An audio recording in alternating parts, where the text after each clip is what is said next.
people that you'll be doing. So you must have those contracts. And be mindful that people would have paid for these packages in advance, which means that you must ensure that you have the contracts that you require with your service providers so that the integrity of that package is sustained. I would suggest you have liability insurance, in fact, to start off with, because that's important. There are certain things that need to be done in the industry as well. For example, the insurance companies here haven't taken cognizant of the importance of certain things. Insurance is more for travel insurance outbound. I've tried to talk to quite a few of them, because I mean, I've done a lot of advocacy. In fact, SJ Tours, really, the allied services of SJ Tours has done advocacy over the last 21 odd years, as opposed to actually being a tour operator, tour operator.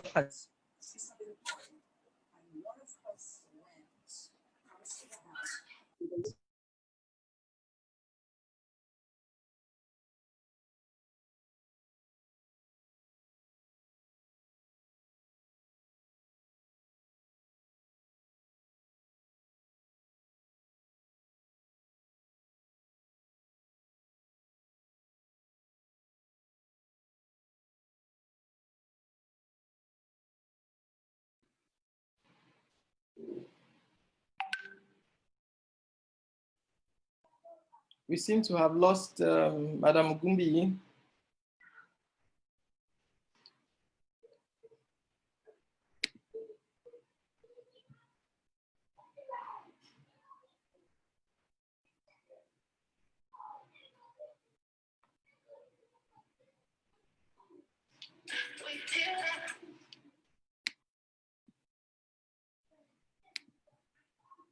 Okay.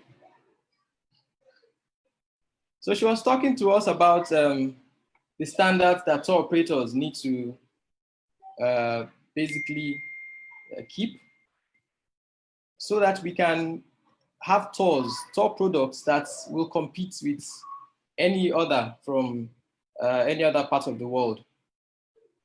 And so whilst we wait for her to come back, let us see if we have any of the other panelists with us who we can speak to. Madam Ogumbi, are you there?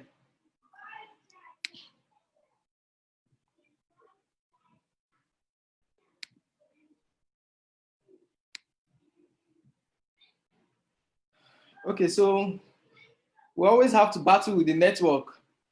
Okay. Oh, great. Okay. Can you hear me now? Okay. Yes. So what we're talking really is about the logistics, the arrangements, the local arrangements that you have to put in place, the contracts and the negotiations with the vendors that you have to have in place, the handling of arrivals and departures, ensuring you pick people up on time, the planning and organizing of the local packages to ensure that they're seamless. Of course, you're talking about traffic we're talking about the place of Lagos. You must, of course, understand that travel routes to be able to be driving against traffic at some point in time. And there are certain rules about how you do meander so that you do not turn back on yourselves. Like if you are talking of VI, you'd go out through Ozumba or come in through Ozumba, go out through Ahmadu Bello, so that you can give the tourist as much experience that you can. Of course, you can also spice it up with different things on board as well. Like I was mentioning earlier about being on the pressed ferry for lunch. You could have somebody who doing some dancing so that they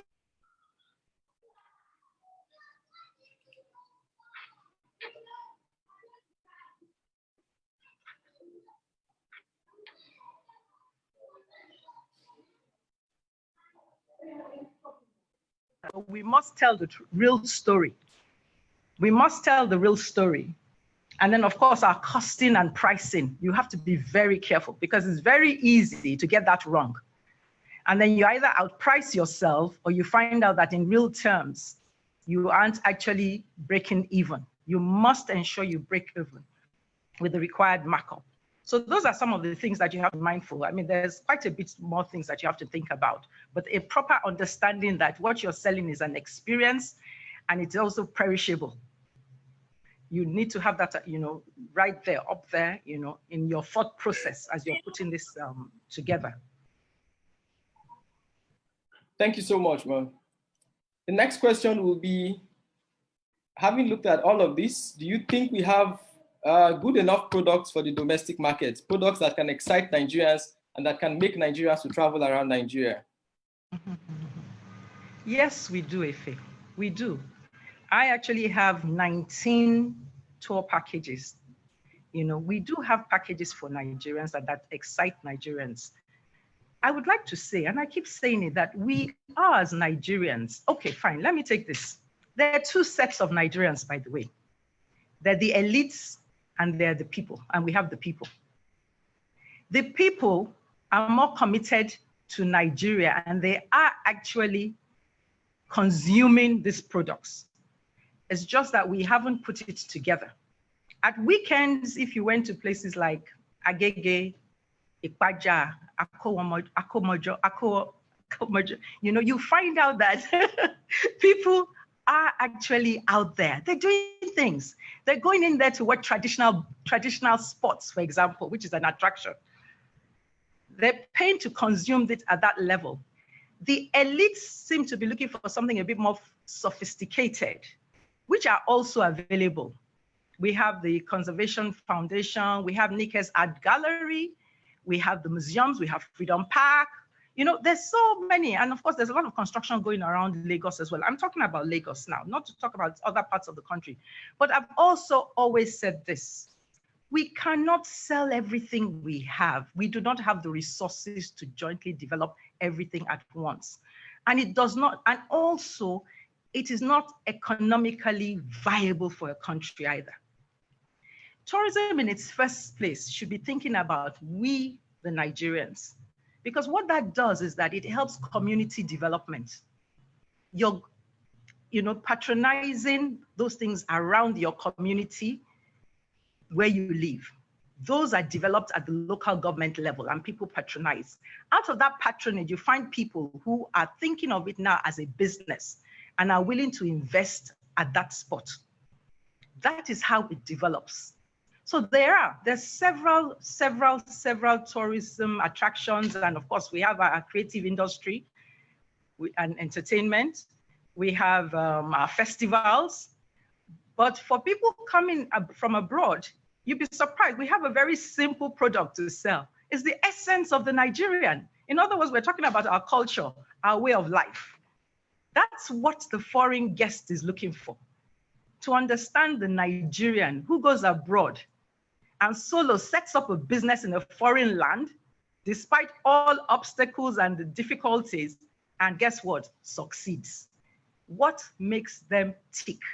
And that's what they're looking for. For us as a people, what we need to develop is a trust. The trust in this society to patronize what is ours. That's what we should be. That should be our anchor to develop domestic tourism so that we're more deliberate in consuming domestic tourism products. There are many products, Effie. Thank you so much, ma'am. My last question for you would be, what practical advice or recommendations do you have so that we can start to grow our domestic tourism now? So practical, let's look at all of the solutions to all of our myriads of problems. Okay, we have one practical solution. In tourism, people are the drivers and also the consumers. We need to go back to get the people involved. The awareness that is required to ensure that we have a proper understanding of tourism. We don't. And that's the first step. Because when we're speaking at cross purposes, there's certain things that have happened, I'm sure we're talking to industry players on this chat group. There's certain things that have happened both at the federal and the state level recently on addressing the tourism industry. And there's certain aspects that would make that conversation meaningful is missing. We need to look at the value chain. Who are those? The role of the tour operator, the role of the travel agent, even the role of somebody who's been consuming these products, someone who's just committed to travel Nigeria. We have some of them, even within the industry. You know, who need to be on that table because they can tell you exactly where it is. And then, of course, we need to talk about and it's all people-based. That's why I started with people. Capacity building, training. But you can't train in a vacuum. You need to train on what is missing. And you can only know what is missing when you get the practitioners involved. Something else, which, as far as this industry is concerned, a key product, a key ingredient to ensuring it works, unfortunately or fortunately, is passion. You can't legislate passion. This is something that you can only find as you engage the people. And then passion falls into place. There must be a discussion between the people and the government. The government also must see itself as an enabler. So you need to get the different, like the tour operators sitting one-on-one with let's take Lagos State, or let's even go federal, Nigerian Tourism Development Corporation. You need to be in a room with the tour operators. You need to look at the association that is involved in that. Is that association properly set up? Is it able to deliver on its mandate or what exactly it is meant to do? Because we're shortchanging the country, we're shortchanging ourselves. Is it properly? If it is not, how do you whip that into order to ensure that you can take on the benefits? Because they are meant to be the drivers. They are the connectors, the tour operators now, connecting each facet, the accommodation, transportation, and all the components to set up tour operations and develop domestic tourism. You need to get that right. The institutions that will drive this and then become your advisory committee and give you feedback. You need to get those things right. You need to engage the people first one-on-one. And please, Efe, without being personal, let me just give an example here. And I don't know, if there's anybody that has a child in Corona, that name again, COVID Corona, but Corona schools I'm talking about right now. I was the PTA chairman, and it was a period that, Corona was having issues between teachers and parents. What we did as an executive was first, we leaned on the support of another school, to the exco of that school that was in existence for several years. The chairman of that particular exco came and addressed us, gave us an idea of what we were meant to be doing, because we had no idea really. We had never really been involved in setting up a parent-teachers association. We then, as a committee and as an executive, sat together to decide. And we decided that, yes, it's called Parents-Teachers Association. But before you start to associate as parents and teachers, there has to be an understanding of what a common goal. So we met with the teachers, exco meeting with the teachers, then exco meeting with the parents to be able to get their views before we then came together as an association, parents, teachers. In meeting like that, we found out what the issues were. They were not on the same page. So what we looked at was what should be the first step. The common goal is the education of the children. As far as that's concerned, the parents are not going to do that. It's going to be the teachers. So with parents, please step down for the teachers. And we then instituted what we call the Teachers' Day, which has remained in Corona all this while, the Teachers' Day. At that time, there was that understanding. So domestic tourism, it's going to benefit the people. But are we enlightening the people? Do they know? I have come up with a concept called trees. Trees, oxygen, trees, T-R-E-E-S. And it can be used for several things. T, being transformed policing. Policing, I didn't say police, but yes, we will start with the police because security is important, or policing all things is important. Then we're talking about R, which is raise volunteers for Nigeria. We have to raise volunteers. Manchester, Chelsea, Arsenal, those volunteers, raving fans that are just pro, like Jemi Alade, like my dear sister Tinuke, who are just raving fans for Nigeria. Nothing is going to change it. They're ready to develop domestic tourism or make sure that Nigeria works. We need to raise volunteers for Nigeria. Then we're talking about the first E, which is enlighten the people. We've got to enlighten the people. We can't continue this where 80% of our young people just want to leave the country. And we, in our buying style, we first look for the made, it has to be made abroad before, on second thoughts, it's not available, made in Nigeria, maybe, So we have to enlighten the people as to what we're doing, why we're in this together.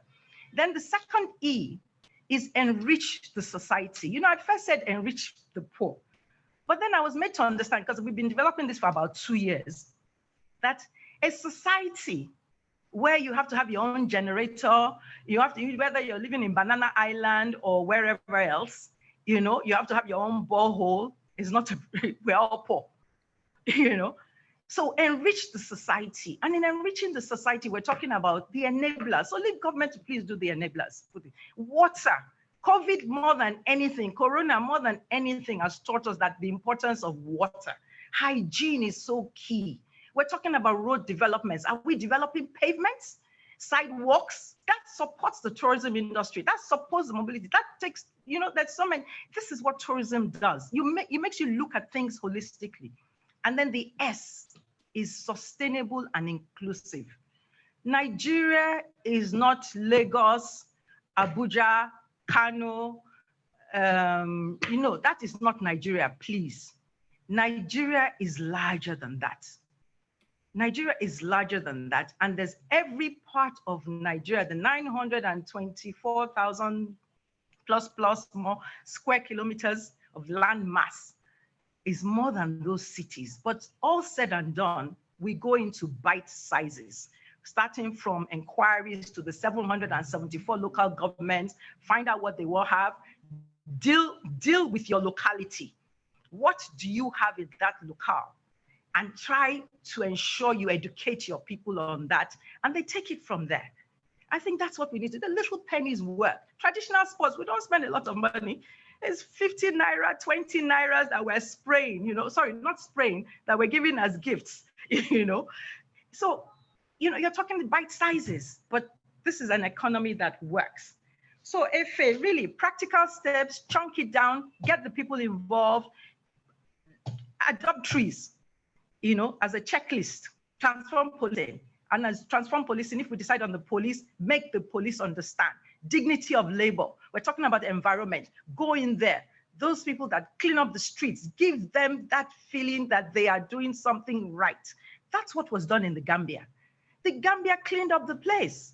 They cleaned up, they went, got in there, spoke to the area boys, the jaywalkers and all, explained the whole concept to them, told them how it's inclusive, how it's going to help them, the enlightenment program, got the buy-in of the people, and everybody played their part.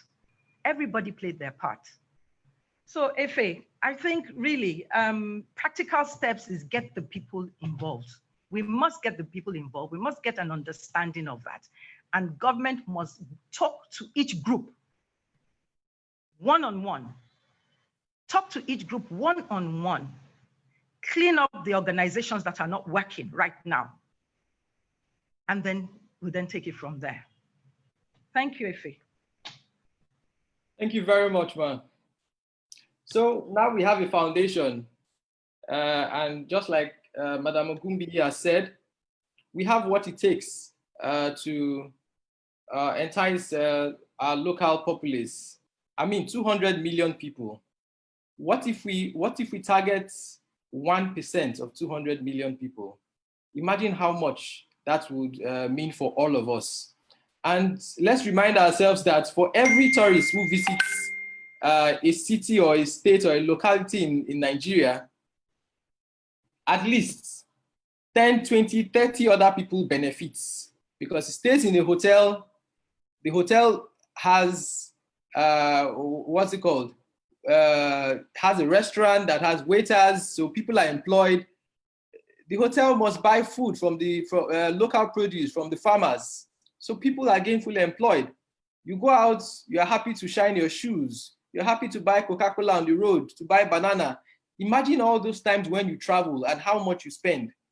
Research has shown that every time you travel, you are more likely to spend. You are more happier to spend when you travel. And that's the reason why it is said that tourism enriches. So thank you so very much, Ma. We'll be going to our next panelist, Mr. McMoore. Are you there? Kindly raise your hand so I can unmute you.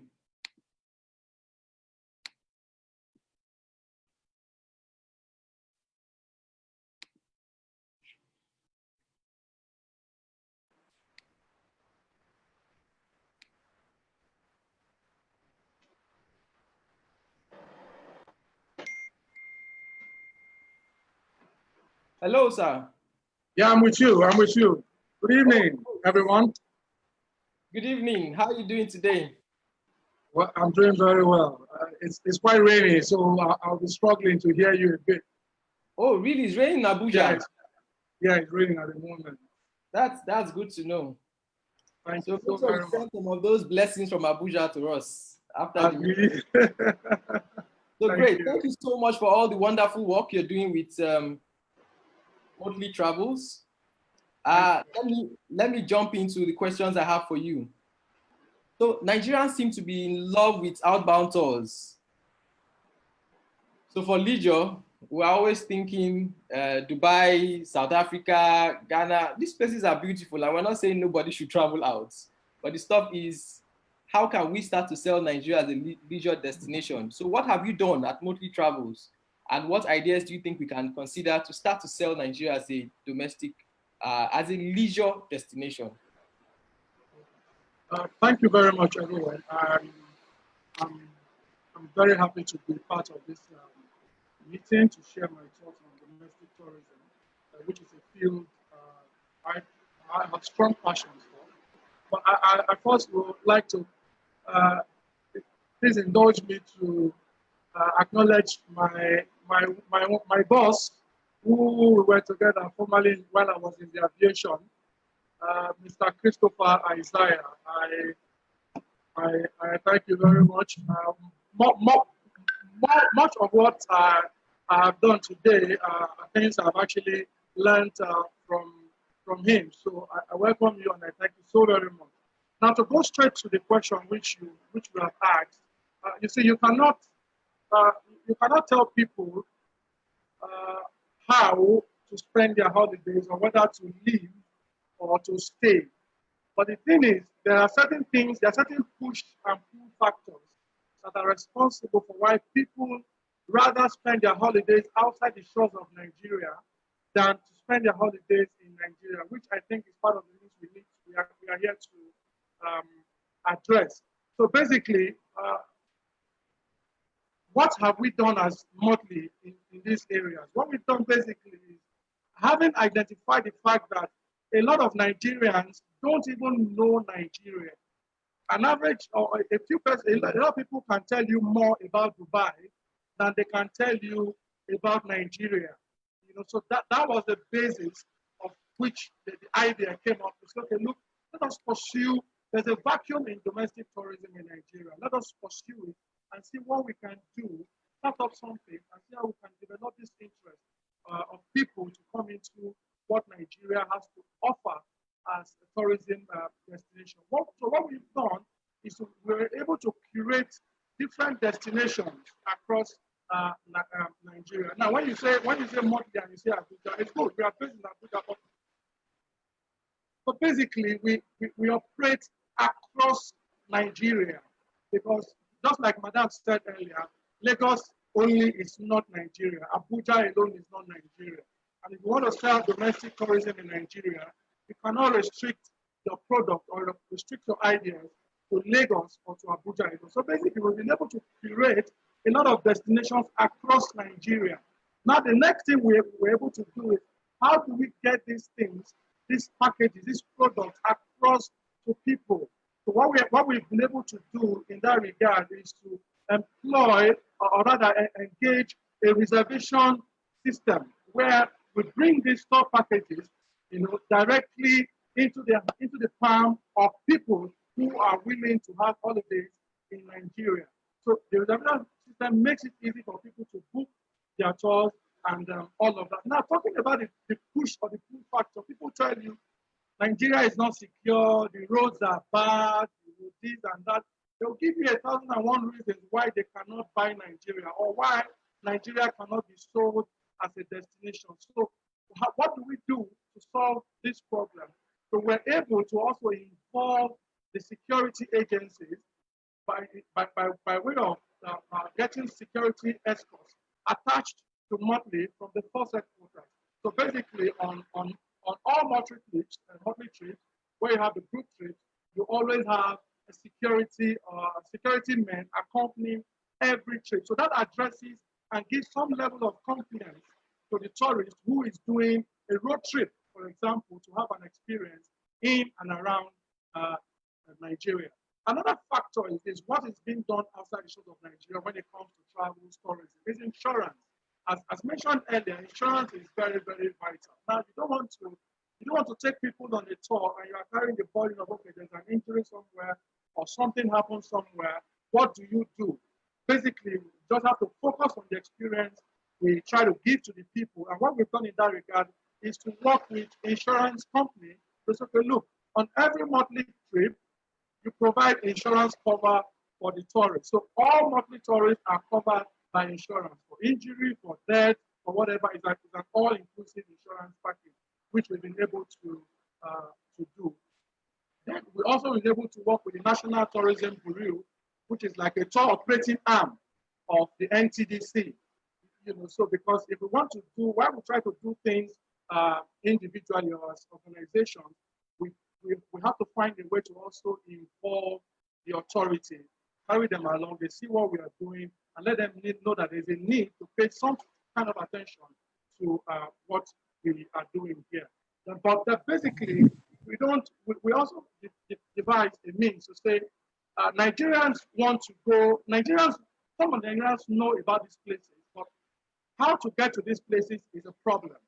What information about this place is a problem. So what we're able to do is that we organize group trips, group tours. All Nigerian national holidays, there is a monthly trip going on somewhere, group trip, either in Lagos, in Abuja, in Port Harcourt, somewhere around Nigeria, because we follow the calendar. And in some cases, you have some of these tours, this package is running simultaneously. So that way you bring people from all spheres of life to interact, people from different cultural backgrounds, upbringing, so they share ideas. But then the goal of all of these things is to try to educate them. We're not just coming for the leisure, for the fun of it, but at the same time, the goal which we try to pursue is to sell Nigeria as a destination. So when you go back, please share these messages. I want to make them see vital lessons about the destinations they are visiting. So by way of educating them, we try to do all of that. Now coming to the last part of the question you asked, which is what are the new ideas to consider? One thing I've been able to pencil down is the fact that there needs to be a clear strategy for operating tour services in Nigeria. It's not like this one. Every time Dick and Harry comes in and does that. Fine, everybody can come in, but there has to be standards. There has to be a strategy. And for this strategy to work, it has to go beyond just the tour operators. It has to go beyond just the travel agents. Government has to be involved. And when we talk about government involvement, the next thing that may come to mind is funding. We're not talking about that. Funding is a bigger part of it, but we can start up from somewhere before the funding comes, because we need to get certain level of attention of the government by way of data. Like Madam said earlier, people visit. Do we have data? Do we capture this data of these visitors, what they spend, how long they spend, and all of that? Apparently, I don't know where such a data exists anyways, if there are, but then we need to do all of that. We need to be able to beat our chest to say, okay, yes, tourism in Nigeria contributes X, Y% to the GDP, with data you can back up, information you have, what you can rely on, and all of that. So that is what I believe we need to also do as a way to, as an idea to consider if we have to move tourism to the next level. Then there also has to be an aggressive campaign for selling Nigeria as a destination. We need to take these things beyond the lip service. Nigeria is not just known for all the bad things. Nigeria is also known for some good things. And visitors who come into Nigeria, they're coming in with some kind of impression which they've had, stories they've been told. when they come in, it behoves on us to correct this impression. So let them know, look, these things are there, but it's not as bad as they make you see them. Let's look at the positive side of who we are as a country, as a people. So there has to be this aggression in selling, promoting Nigeria among the tour operators, because the entire work actually lays on our hands to get this words and this message out. By so doing, we are able to develop a strong and a cohesive voice, then drive the necessary data. Because I personally believe that if you want to get government attention, you need to be able to present some empirical data to show that, okay, yes, if government is putting 2 billion in tourism, for example, how is it going to flow? What are the returns? Every businessman wants to invest when he or she knows there's a return. So if we as operators or stakeholders are able to get this information together over time, then we can approach the government and be able to convince them the reason they need to put in funds and develop some of these places for more revenue to take care of inbound tourism. And also, if you look at the act setting NTDC up, I like to ask a question. I hope I get an answer before the close of this gathering, and that would be, who represents NATOP or NANTA in NTDC? Because the act establishing NTDC says that travel agents or tour operators are to be represented as members of NTDC. So if there is such an individual or individuals representing the interest of Nigeria tourism in terms of the NATOP or NANTA, I think we also need to move to that level of engagement. Let us get them and see how we can also engage NTDC in all of these things that we do. Then finally, to the question is having to, of course, engage with NTDC to work with tour operators and travel agents. We cannot continue to work in isolation. NTDC has to be. So talking about your travel agents now, let me ask, why is it that there seems to be this gap? Why is it that travel agents don't seem to know the packages that tour operators have? So as you were, the meeting from Saturday, there was the complaint that, look, travel agents don't know what tour operators are doing, so we're not giving them our packages. So how do you think we can, bridge this divide and start to harness, because that's a very huge marketing channel. 6,000 travel agents in Nigeria means that you can fill every tour that you sell and every other tour operator sells. So what do you think about that? Well, to address that, you see, information is very, very key, and how we handle or manage this information goes a long way to drive the goal which we tend to want to achieve. Now, the travel agents, just like the question my madam answered earlier, what is the role of the tour operator and what is the role of the travel agent? So, and that also buttresses the point I made earlier, that there has to be a clear strategy. Now we need to know what are the functions of a tour operator, what are the roles of the travel agency. Now there are umbrella bodies managing or handling these two groups to say. Now, what are these bodies doing? I as an operator, I will have a package, and I can meet individual travel agencies who are perhaps my friends or close to me, but that will not fly because I'll be doing some kind of silo thing. But rather, if we are able to establish a working synergy between NATOP, which is the umbrella body for tour operators, and a synergy with NANTA, which is the umbrella body for the travel agents, then these things will fly. By doing this, there will be a lot of value we are bringing to the table. 6,000 travel agents in Nigeria, I tell you, we are enough to bring attention to tourism industry. But to get these people on the table, NATOP or NANTA has to bring value. Without this, we will continue to work in silo. And by so doing, we need to find a way to bring NTDC. But NTDC will not want to, it doesn't make any sense for NTDC dealing with NANTA in isolation, dealing with NATOP in isolation. It shows we are not coordinated. So we need to put the house in order first.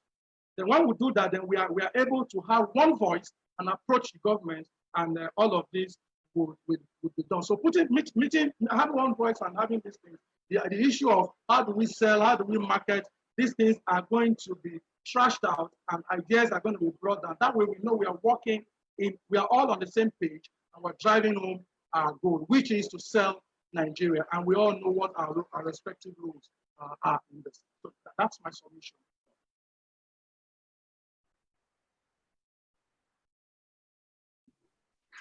Okay, I was muted. Okay, great. So basically that channel is what we have to start to take advantage of. I think going forward, it should be one of our action points. How do we cement that relationship? How do we take advantage of that channel? How do we make sure that these 6,000 agents are every day churning out packages, just the way they are churning out packages for the US and for Singapore and all the other destinations? As you mentioned, there's supposed to be that close synergy. Why there is not, don't ask me. We're not here to talk about the problems. Perhaps one of those things we need to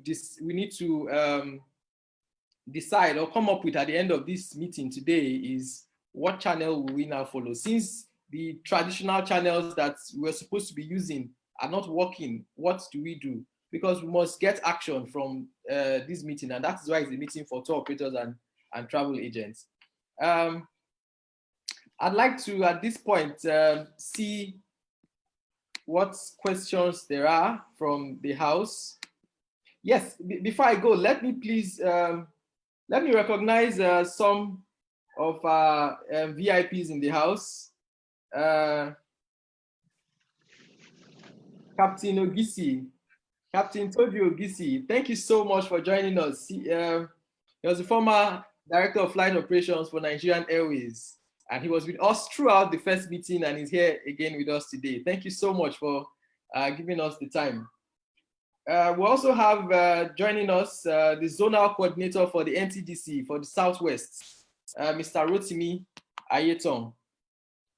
Thank you so much, Mr. Rotimi. I'm sure you'll be speaking to us shortly. Now, let me see what comments we have from the comment box. I'll take a comment from Mrs. Kemi Shoeton, and she says, the more we have reliable, dependable tour operators with integrity, the more travel agents will be able to rely on them to take care of their clients and deliver the required quality of service. She has thrown a bomb. We must respond. Madam Ogumbi, please, let me unmute you. Okay. It's the minimum request.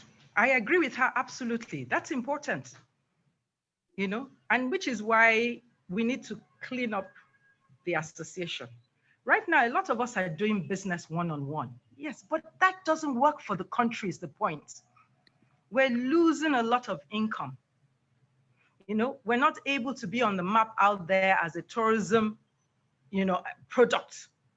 You know, and that's what we're saying. Individually, yes, because you have a friend, they know you, because they have faith and trust in you. But that's not enough to employ 17 million people.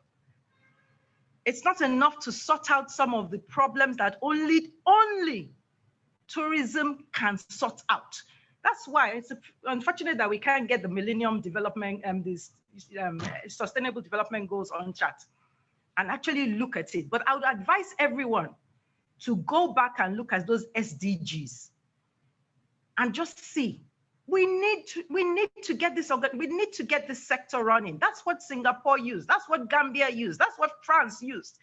We can't be different, and that's what some of the other West African countries are using it as a tool on the short term, and then it develops, and we all develop it as we run along. So yes, integrity is important. Fortunately, we have BVN now. We're going into ID card, you know, national ID card, you know. So we are making progress. But that association that stands and can come out and say, this is my member. An association set up properly with the necessary insurance policies in place, with, with all the KPIs that are required to police the sector, so that you go in there and yes. And then the products that we bring out, we're not going, everybody can't continue. I can't continue with 19 products. We need to chunk it down to 6 or 7 products that we sell as a nation. Then all the others are, you're going into the UK sells London, but I've gone to Glastonbury Music Festival. You can go, you go to Devon, you go to Plymouth, you go to Bristol, but they're not going to come and tell you they're selling all those places individually as a nation. So yes, please, Kemi, integrity is important. There's some of us, but we need to work together, as we're saying, so that we can do more than this bit. We need to start looking at the legacies that we can all leave behind and ensure that this industry works. Thank you, Ma, for that response. So I'd like to add that one of those things that we have said we're going to do following these meetings is to try and have a short list of tour operators that we can beat our chest about, who cover all the destinations around Nigeria, who travel agents can deal with. And we'll go the extra length to liaise with the NTDC and send these names to the embassies. And why we want to do that is because, just like she has said, it is very, very important that when you give your funds to a tour operator, that you are sure that they are going to provide the services that they have vouched for. Unfortunately, because it's an open entry industry, every Tom, Dick, and Harry who can rent a bus jumps in and goes on Instagram and tomorrow is selling a tour. And unfortunately, as much as we love the enthusiasm and passion, and we commend them because there are those who have the funds who are not doing it, we must also be able to have checks and balances. There must be some level of training. There must be some level of understanding of what it takes to run a tour. Who do you call when there's an emergency? What are the safety procedures to do? Do you have, I remember the first time I had a group from the NLNG, and when they boarded the bus, one of them saw one of my tour guides with a first aid box, and somebody exclaimed, "I told you they're supposed to have a first aid box. You see, they have it. Yeah, I told you they're supposed to have it." So I was shocked because it means that they had assumed that a Nigerian tour operator would not even care about first aid. The other day it was raining, and we brought out disposable raincoats, and they were like, "Really? You also prepared for rain on this tour?" And they were shocked. And I'm like, look, as a tour operator, I've traveled all around Africa, and I've seen how these same things, the rest of Africa has the same kind of attractions that we have, still majorly ecotourism, adventure, and culture. So if I go around and I see all that is done, and I cannot, apply the same to my tour operation business in Nigeria, then I don't know what I'm doing. So we will make sure that we compile that list of serious tour operators, and we send it, and we start to have that continuous engagement with travel agents and the other travel trade. I'd like to check if our other panelist is available. Dr. Muhammad Adamu. Let me unmute you. Great, he's here.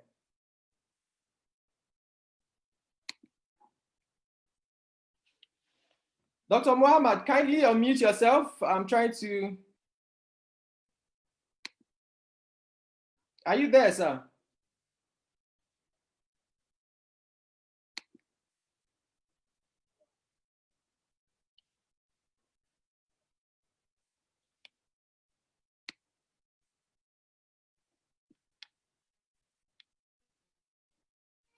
Okay, whilst I try to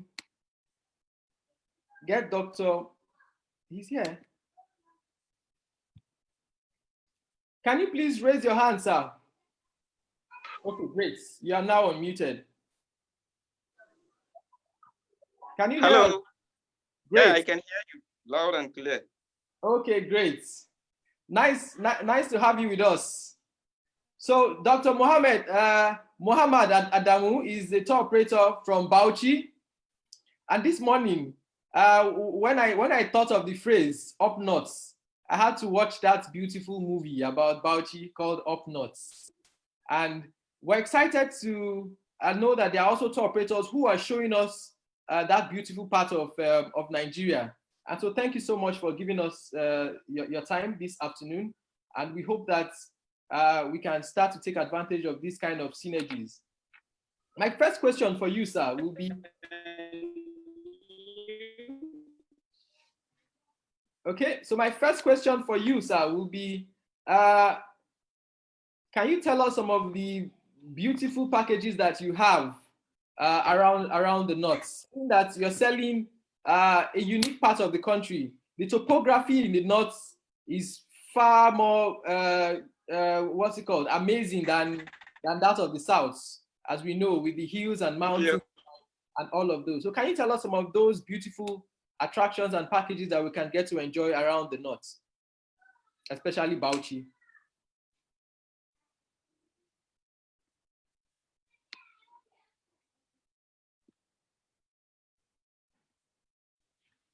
Are you there, sir?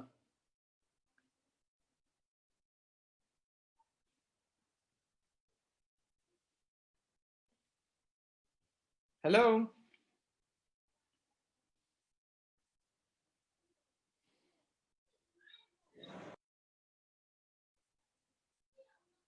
Okay, it looks like we're battling with network issues. Let me take some other questions and comments whilst we wait for Dr. Adamu to join us. I'm taking a comment from Mr. Rotimi Ayeton, who is the zonal Southwest Zonal Coordinator of the NTDC, and his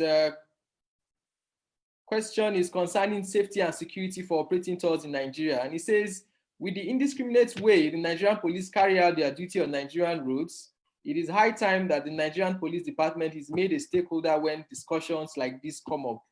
They are indeed critical stakeholders. So yes, thank you very much for that comment, sir. This is very important, and in fact, when we had the first meeting on Saturday, it was one of those things that we highlighted, that all sectors must collaborate to make it work. And the police come under the tourism services, interestingly. However, after the 5 sector meetings that we're having, the last meeting, which we call the action meeting, we should hold on the 4th of July, we expect to have representation from the Nigerian police and the Nigerian Immigration Services, as well as the national parks. In fact, just today I spoke with someone from the national parks who mentioned that the Comptroller General of the Nigerian Park Service has requested to speak to us. So we're going to continue this engagement, and we're sure that we're going to get a lot more of our public sector stakeholders to join us. As it were, we're trying to meet in small silos, in small sectors first, so that we can iron out our individual issues, talk to ourselves, and then we'll come back to the big house on the 4th of July. So let me see what other question or comments there is. There's a comment from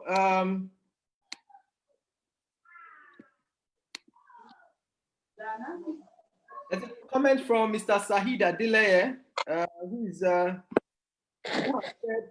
it all boils down to, oh, okay, I see Mr. Dr. Adamu is back. Okay, can you? Hello, I'm back. Yes, great. Can you go ahead, please? Yeah, actually, I couldn't get the question because my network just went off. Okay. Yeah. Okay. Yes. So the question. Yes. So the question again is, the northern part of Nigeria is a very beautiful part of the country. In fact, personally, I believe it is more beautiful than the rest of Nigeria because of the topography. So in terms of adventure tourism, in terms of game drives or safaris, you know, that's what we're looking at. So, and we know that you're one of those who do tours in northern Nigeria. So can you tell us some of those beautiful packages or attractions that, you know, you help people to experience when they visit Bauchi and other areas in the north?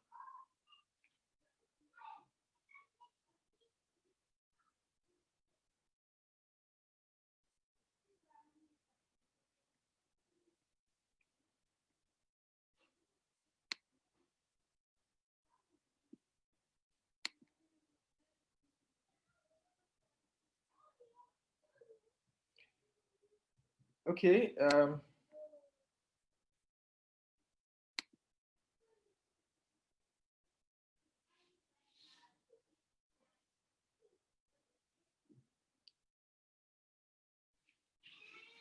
Okay, Dr. Adamu, perhaps you'd need to log out and leave and then try again.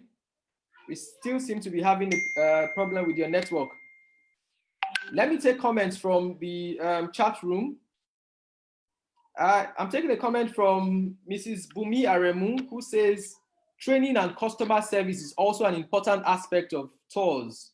We need to start training more tour operators who understand the role of tour operations. And I think there's no other comments to that one, but that this is an absolute must, an absolute necessity. And that is why we're saying, once we start to you know, differentiate between who a tour operator is and who is not, then what are the minimum requirements expected of a tour operator? What trainings should they take? You know, what certifications should they have? So it's not just sufficient to say I can put people in the bus, I can talk to people, I can point that building or that mountain, and then I'm good to go. There must be setting a minimum requirement. And that's why we're going for that, to say we're going to make sure that we have a list of tour operators that we can vouch for. You know, and we're thankful that a lot of them are on this meeting. I'll take another comment from Mr. Tony Ukashuku, who's saying, where is NATOP in all of this discourse as an umbrella body? What is it, mandates and blueprints? Are there members here who can help shed light on this? So I don't know if there are members of NATOP here, but if no, Mr. Mark Moore is a member of NATOP, so I know he's here, and I know that there are some other members of NATOP, and I know as well that Mr. Hazan Zachary is also here. He's the representative of the ATPN, which is Association of Tourism Practitioners of Nigeria. Interestingly, that is the association that is recognized in the decree that formed the NTDC and all of that. So we're getting to engage all of these associations, and hopefully we're going to be able to get them to do more, to play a role in our industry. We have Dr. Damu back. Okay, can you hear me, sir? Yeah, I can hear you. Can you hear me? Yes, I can. So great. Okay. Great. So that question is, what are the packages? Yeah, I've gotten the question. Okay. So thank you all for joining this great conversation regarding tourism services in Nigeria. So we in Bauchi French Tours, we have actually like two packages mostly. The first package is more of like group tours, and the second package is like a private tour. So a private tour is like, we do not organize it, but the private individual reached out to us or reached out to me and informed me that he wanted to, or they wanted to visit so state in Nigeria. Mostly for Bauchi French Tours, we emphasize more in the north actually. We do most of our travels and tours in the north. We concentrate more in the north. So when individual reached us, so we planned a trip for him or for them, and we undergo the trip or the tour. That's for private tour. But for group tour, we organize it completely. Then we bring out the flyer and we sell it and publicize it to the public so that we can get customers or clients to join the trip. So in group tours, mostly different people from different area, from different states, from different places meet together in one situation to have an experience, mostly in the north. That's the major two packages that we have in Bauchi French stores. And in the packages, mostly it's about sightseeing and adventures and safari and culture tourism and what have you. Great, thank you. So let me ask this question. I want us to be as frank and sincere to ourselves, because we're in our own house. Yeah. There is this perception that northern Nigeria is not ready for tourism. So in fact, that's one of the reasons why we have to bring you here. Because of course, we're seeing that there are other conservative countries in the world, like Saudi Arabia, which introduced tourist visas recently. So it shows that they're serious about tourism, getting people into their country. We have the UAE, where we all flock to every day, serious about tourism. Do you think northern Nigeria is really ready? And how do you think we should tackle that narrative? What is your sincere take on that? Yeah, actually, thank you for this question. Actually, it's not that the northern Nigeria is not ready for tourism. No, it is that the northern Nigeria have a different perception, or are ignorant. I would say ignorant of the benefits of tourism. Had it been the northerners know the benefit more of tourism, so they would accept tourism wholeheartedly, 100% or even 101% acceptance. So it is ignorance and cultural and like religious perception that makes tourism in the north not really accepted. But it is not that it is not accepted. It is not ready, but we are ready, or it is ready. And the way we can tackle that is we have to create awareness. We have to change the narrative, which is what I am doing in Bauchi, especially in the north. So most of our trips, like when I started in 2017, I organized a trip with my own money. Actually, I made the fee very low so that I can get clients to join the trip. It was to Kano, I think. Yeah, we organized it to Kano, and all I want, because I have the passion, I want people to know about the north. I want people to see the north. I want people to see a different angle of Nigeria, because most of people, when they say Nigeria, they will think of Lagos. Lagos is not enough, as Elias said, it's not enough for Nigeria. Abuja is not enough for Nigeria. You have to, Nigeria is very vast, it's very wide. So I organized that trip without gaining any profit, but instead even a loss, because all I want is let people join the trip, let people know about the trip. So immediately after that trip, a lot of other tour operators and a lot of other people started emailing me that they want to collaborate with me, they want to partner with me to have a trip to the north, or to Bauchi, to Kano, or other states. So we have to create the awareness. We have to create the awareness. We have to change the narrative about the tourism in Nigeria. And also we have to inspire the people, the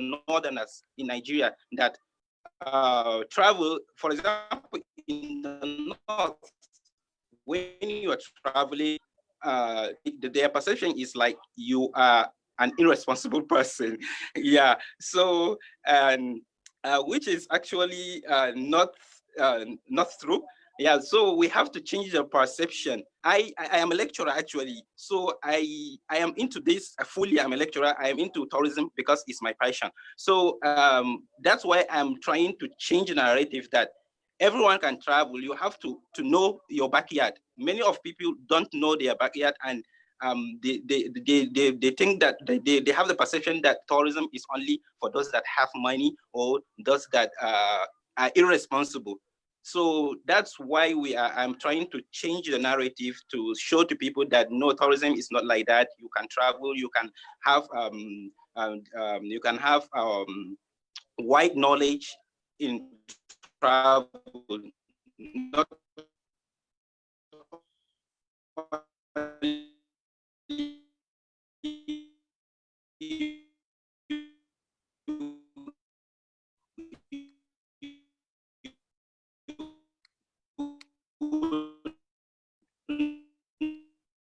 not basically we are in the tourism getting acceptance. Like we in the Bauchi Friends is the first tour operator, or is the first like organization that started to organize hiking. I can say in the core north, actually, most of our people do not know even about hiking. So we started to organize hiking, and gradually now we have a lot of group of people hiking in Bauchi and other states in the north. So gradually we are like creating the awareness, and we are like inspiring people to travel and also to know more of tourism. So it's not that we are not ready, or it's not that the north is not ready. It is ready, but we have to create the awareness. We have to get the government also rebrand, or to have some measures that can improve or that can promote more of our tourism. So the government have to come in, because private individuals enough cannot do that. So the government have to come in to support us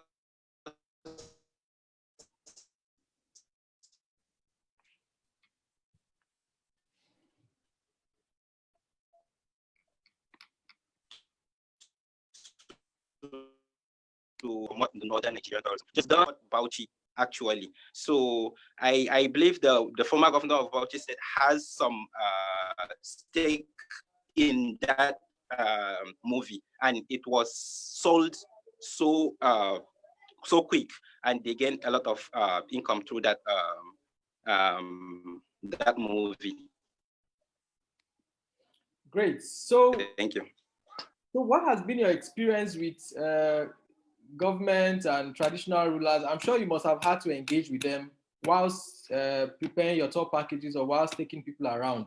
Can you let us know what it is like? Are the traditional rulers receptive? Are the local government or state government, or what is the response from government and traditional rulers in Bauchi? Yeah, actually, yeah, they are very receptive. They are very receptive, but sometimes because of the issues of insecurity, so you have to show an identity that you are not something that will bring harm to them. So especially to the royal Emirates. Yeah. So, but for the government, I think they are very welcoming. They will accept you, but you can't see any clear clear support from them. I don't know why. Maybe they are not ready much enough to support the tourism. Maybe, but for the Royal Emirates, they are so receptive. They are so welcoming. So that's why mostly when we are organizing trip, we inform our clients to come along with their identity card most of the time. Yeah, we maybe national press, whatever that we can identify you. So that's how we have a relationship with the Royal Emirates. But actually, 100% they are so receptive and welcoming. Great. Well, we don't expect that anybody would wake up and just want to go and see an emir or something. You know, you cannot just go and see the Queen of England like that. Yeah, it's one of those things that we must also start to cherish and acknowledge in this part of the world.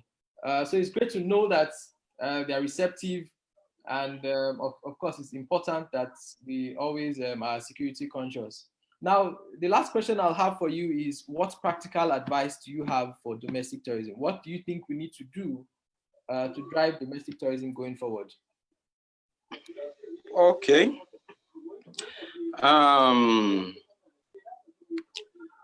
For domestic tourism, actually, to move forward in Nigeria, thank God for this COVID-19. Maybe we could say it's a blessing in disguise. So we believe that after the post-COVID-19, we believe it will boost our tourism, domestic tourism, probably.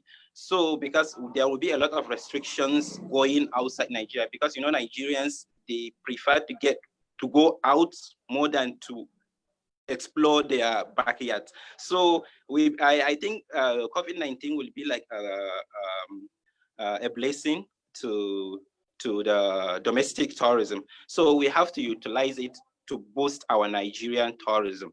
And how we are going to do that is, I would like to give an advice to the government or to the and to the other participants and other key stakeholders in the industry that like, for example, I think in France they are planning like to have like a free coupon to for restaurants. When you're traveling, they will give you like a free coupon for a restaurant to eat in restaurants. So I think we can adopt something like that. And also like the government also can liaise and have a partnership with the accommodations, like the hotels, that they can have like a 50 or 70% discount to the people, so that it can boost our domestic tourism at this particular moment.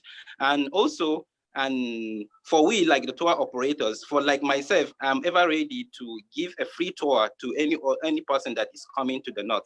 We can give them free tour without any charges. You will be responsible only for your accommodation and maybe your feeding and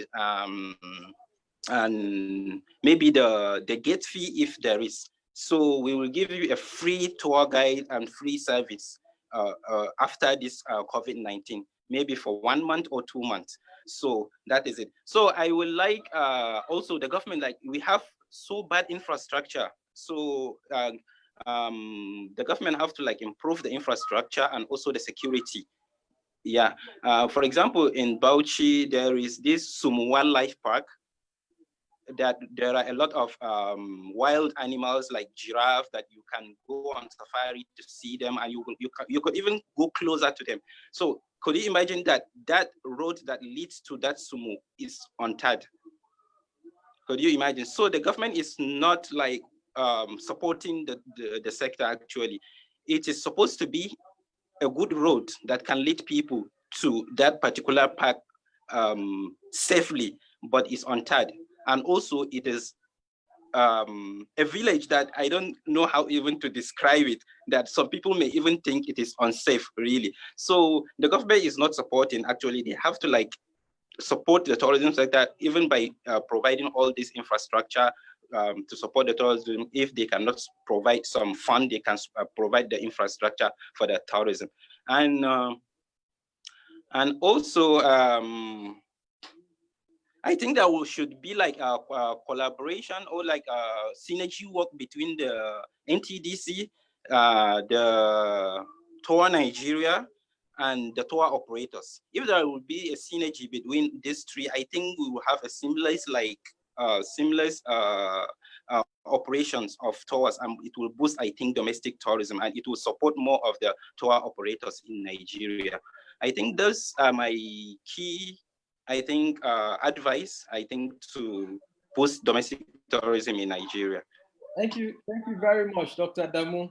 And just like you said, let me quickly thank you for that first offer. So, ladies and gentlemen, if you're in this meeting, he has offered free farm tours. So we're going to, just like he said, you're only going to be catering for hotel and all of that, but we'll speak with him, we'll make arrangements, and we'll publicize it after COVID-19. So let's get to explore. Trust me, if you have not visited Sumu Wildlife Park or Yankari Game Reserve, go online and Google them. Just go online and Google, or go and see the movie Up North and see how beautiful we're talking about this part of Nigeria is. So thank you so much, Dr. Adamu. Thank you. You also mentioned the issue of roads, like the road to Sumu, for example. And I want to say the truth is, yes, government can do more, but we must also start to work over time. The truth is, tourism also helps to build infrastructure, because the moment they see that, look, you have 1,000 people going on that road every month, then now they see that, okay, this road has to be tarred. At this point, if you don't have people visiting, whether we like it or not, even the most caring governments will not pay attention if there is no traffic to that attraction. So it is a symbiotic thing. You play your part, and then over time we'll be able to make enough noise to make them also play their part. But let's start and continue to do all the work that we can do. So thank you so much. Now I'll take some comments. And then whilst I take these comments, I want to ask Madam Tinuke Nwakohu to please be on standby. Are you there, ma? Would like to get your experiences from, let me see. I'm listening. Oh, okay, great. So please just stand by whilst I take one or two comments from the chat box. I'll kindly also ask that if there's anyone that wants to make a comment or ask a question, please raise your hand and we will ask you. This is a meeting and it's not a webinar. So we want it to be as interactive as possible and we want to share those ideas so that at the end of today, we can say, these are our takeaways. So please raise your hand, just use the raise your hand button and then I will call on you. I have a comment that says, I currently have a group of old boys and girls from secondary school who are looking for a place to celebrate a reunion. They were looking to Ivory Coast. Do we have a current tour package that will cater to them?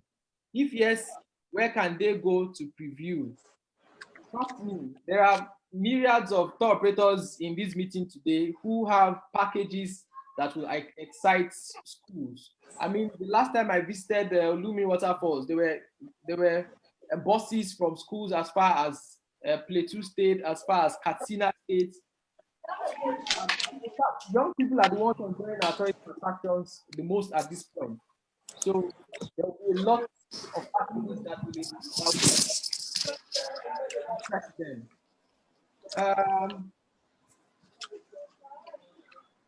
So let me take one more question before I ask, before I go to Madam Tinuke.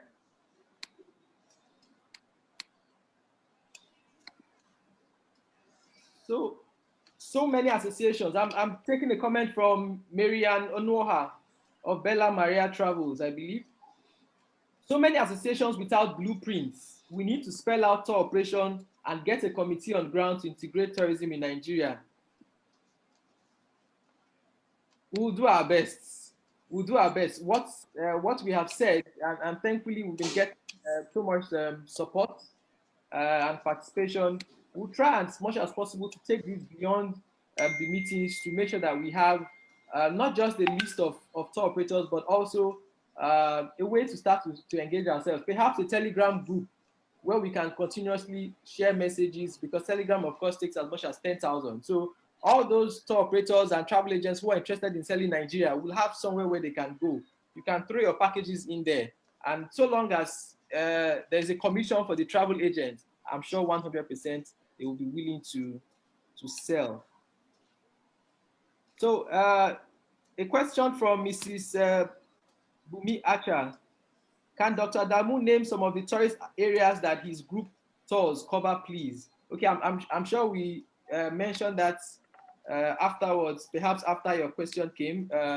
So Sumu Wildlife Park, for example, Yankari Game Reserve. Of course, there are a number of other, within Yankari itself, you have the Wiki Warm Springs, you have the rock painting, you have, there are a number of beautiful places. Dr. Adamu afterwards to talk more. Or do you want to talk about that now? Yeah, I want to talk about that. Yes, please go ahead. Yeah, I think she wants to know the destinations, right? Yes. Okay. Yeah, for example, in Bauchi, there is the Sumu Wildlife Park where you can go on safari, but you can not have a night there. You have to go only on a day to come back. So Sumu Wildlife Park, you will go on safari and you will see, and you will even come closer to a lot of wildlife, but most of the wildlife are herbivores. Then the Yankari is another world on its own. Inside Yankari, you can have the Wiki Warm Spring, which is very warm and crystal clear. I believe most of people know about Wiki Warm Spring, and also the Ducken Wells, which is ancient wells that I think 30-something wells, old 100 and something wells that they are interconnected. I think for during the slave trade, so people used to hide there. So you can go on an adventure from one well to the other. And also there is the Marshall Caves. which is also has history that it's also because of slave trade and also hiding for maybe some harm animals that the cave was made by the Den people. So there are a lot of places in that is in Yankari alone. So in other places like the Emirs Palace, which is very beautiful and colorful. I believe if you can check my our YouTube, our Instagram page, you will see a lot of beautiful architecture building, which is the Emir Palace. You will see it, a lot of designs, which is colorful and beautiful. And also, when you go to Kano, like there are a lot of places also, like the Emir's Palace in Kano, the Porto Golf Resort, which is very beautiful for leisure tourists, and also well, where again? Sorry, we call it the Kano Canyon. We call it like a canyon. It's very beautiful, and it was man-made canyon actually, because many people use the place to get sand that they will make blocks for their buildings. So the mud building. So that make the place to look very beautiful and looks like a canyon. So we call it like a Kano Canyon. You can go there. And also in Kano, there is the Gidan Makama Museum, which is very beautiful, that you will see a lot of history of Kano. And also the Gidan Nang Hausa, which is also very beautiful photos. Actually, also in Katsina, a lot of places actually that I don't even have time to mention them here. So a lot of places actually. When you go to Taraba, the Mambila Hills, the Gembu, the tea plantation, the Chapal Wadi, which is the highest peak in Nigeria, and the Gashagagumti National Park. A lot of places here up north. So I invite you actually to come up north, and you will have an amazing adventure and an unforgettable experience, really. So we welcome you to the north.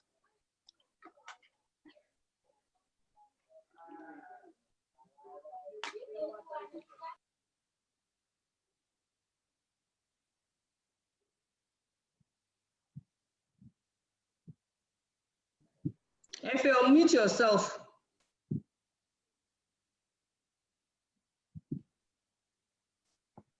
Thank you. Okay, so Madam Tinuke, thank you so much for joining us. Now let's come to you. Some time ago, I was so excited when I saw images on social media of your stand at the New York Travel Times show, where you exhibited alongside Sprint Travels, and you showcased Nigeria. Well, I just want to find out, what was your experience showcasing Nigeria? Seeing that these days we don't even have Nigerian stands at all of these kind of shows. What was your experience? What was the response? And then what kind of packages were you showcasing? Thank you so much, Efe. You actually really put me on the spot because I wasn't expecting to say anything. I thought I could cook my beans in the kitchen and still be listening to you. Okay. Well, Bumi and I, actually, we decided that, okay, let's just give it a shot. She had been going on and on about it, and I felt, no, I don't think it's worth it. But at the end of the day, I gave in to her, and we decided we'll give it a shot. And that was it. We went there. We felt, okay, we've been to so many shows, and we know how we all see their stand the way it's done. So we said, okay, we'll make our stand very, very nice and colorful and inviting. So we went to the market and bought some of few artifacts which we took with us. And we got there, yes, we did. We set up our stand. It was quite good. Coincidentally, they put us next to Ghana, and Ghana was advertising the coming back home, returning home thing they did. But we were there all dressed in our nice outfits and very colorful. And of course, we just found a lot of African Americans were gravitating towards us. And the first thing they say when they see us is, oh, Nigeria, you're here at last. Welcome. Yeah, we've been wondering when you were going to show up. We said, oh, yes, we know we had been planning and everything. And what a lot of them said was that they have actually traced their roots to Nigeria and they would like to come to Nigeria. Yes, Ghana is there, but for some reason, I mean, people were going to Ghana, but a lot of them felt, you know, they were coming. And then what we actually did, I need to be honest with you, to make it also very interesting was that if you come to Nigeria, we can also arrange for you to still go to Ghana and go to Gambia. But they were really, really interested in Nigeria. So what we did tell them that, okay, if you come, there are things you can do in Nigeria. First, you can stay in Lagos. We have a lot of things you can do in Lagos. We have our beaches, we have the Lekki Conservation, we have our markets. We take our markets and the Keke Marwa for granted. We see them passing, we abuse them, we yap them. But these people, to them, it is such an excitement for them to actually be right in the Keke Marwa and go to the market and price things in the market and bargain. That thing about bargaining really excites them. They enjoy it. So those are the things we sort of try to tell them. Like, look, we have all these things. We also have the slave route. Ghana has it, Gambia has it, Nigeria also has it. If you come to Badagry, look at all the things we have in Badagry. And luckily, what we did, we took Dayo Adedayo's book, Tour Nigeria, with the big book. So we took it with us. So we left it open and we were showing them all the sights and sounds of, you know, Lagos, Nigeria, and, you know, and to be honest, they were all very interested. I think we spoke to almost, if not more, than 750 or more people that came to visited the site over the 2-day exhibition period. So we took all their details and no. The unfortunate thing is that the pandemic set in March. This was in January, came back in February, and the pandemic set in. So we're not really able to do anything. So what we've been doing is just to follow up via emails and letters, exchanging, you know, find out how they are, and that we will still fly again in future. But one thing is that they are interested in Nigeria. We that we live in Nigeria, we think, oh, Nigeria, I beg. But these people, they are interested in Nigeria and they're ready to come. And these people, they are ready to spend money. So we're thinking, oh, $5,000, $6,000 is a lot of money. They are ready to spend money. They are willing to come. And apart from those individuals, those that have money and all, we also have university students who also come to Nigeria on excursions. I tell you, every Christmas, Springs Travel, they bring an average of 50 American students to Nigeria. They come to Nigeria, they stay in Lagos for 5 days, then they move to Ghana for a few more days. They also move to Senegal before going back. And in those 5 days they spend in Lagos, honestly speaking, the excitement, you know, the excitement they feel, they go to the beach, they go to Takwa Bay and they come back. And to them, to be honest, Lagos is a good destination. It's just that we really don't appreciate what we have.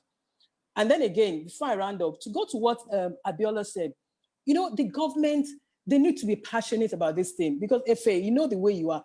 If you are not passionate about something, you really cannot do it successfully. You need to be really, really dream, sleep, eat tourism. If not, you would not succeed. So the government, they need to actually decide if they really want to be involved. And if they want to be involved in tourism, they need to talk to the tourism associations, to the tourism organization, to the tour operators. You cannot bring an event management company or a comedian and all these people to come and talk to you about tourism. That is not what they do. We are the ones that will bring these tourists into the country. Then they will now be able to see what the comedians and what these migrant companies can actually do. But they are not the ones that will bring it because they don't have the wherewithal. It involves a lot. So just to round up, I'll say, Abiola, we really need we really need to get the government involved to actually listen to our ideas, to listen to what we say. We are the operators, they are not the operators. What we just want them to do is to provide the infrastructure for us to thrive. The opportunities are there, they're fantastic, they're enormous, and it is something we can do. So I'm happy that we have a lot of us who are still young, in inverted commas, who actually have the time and the energy to do this. And we can only but pray that our government can look at our side and give us the support that we need. So I rest my case.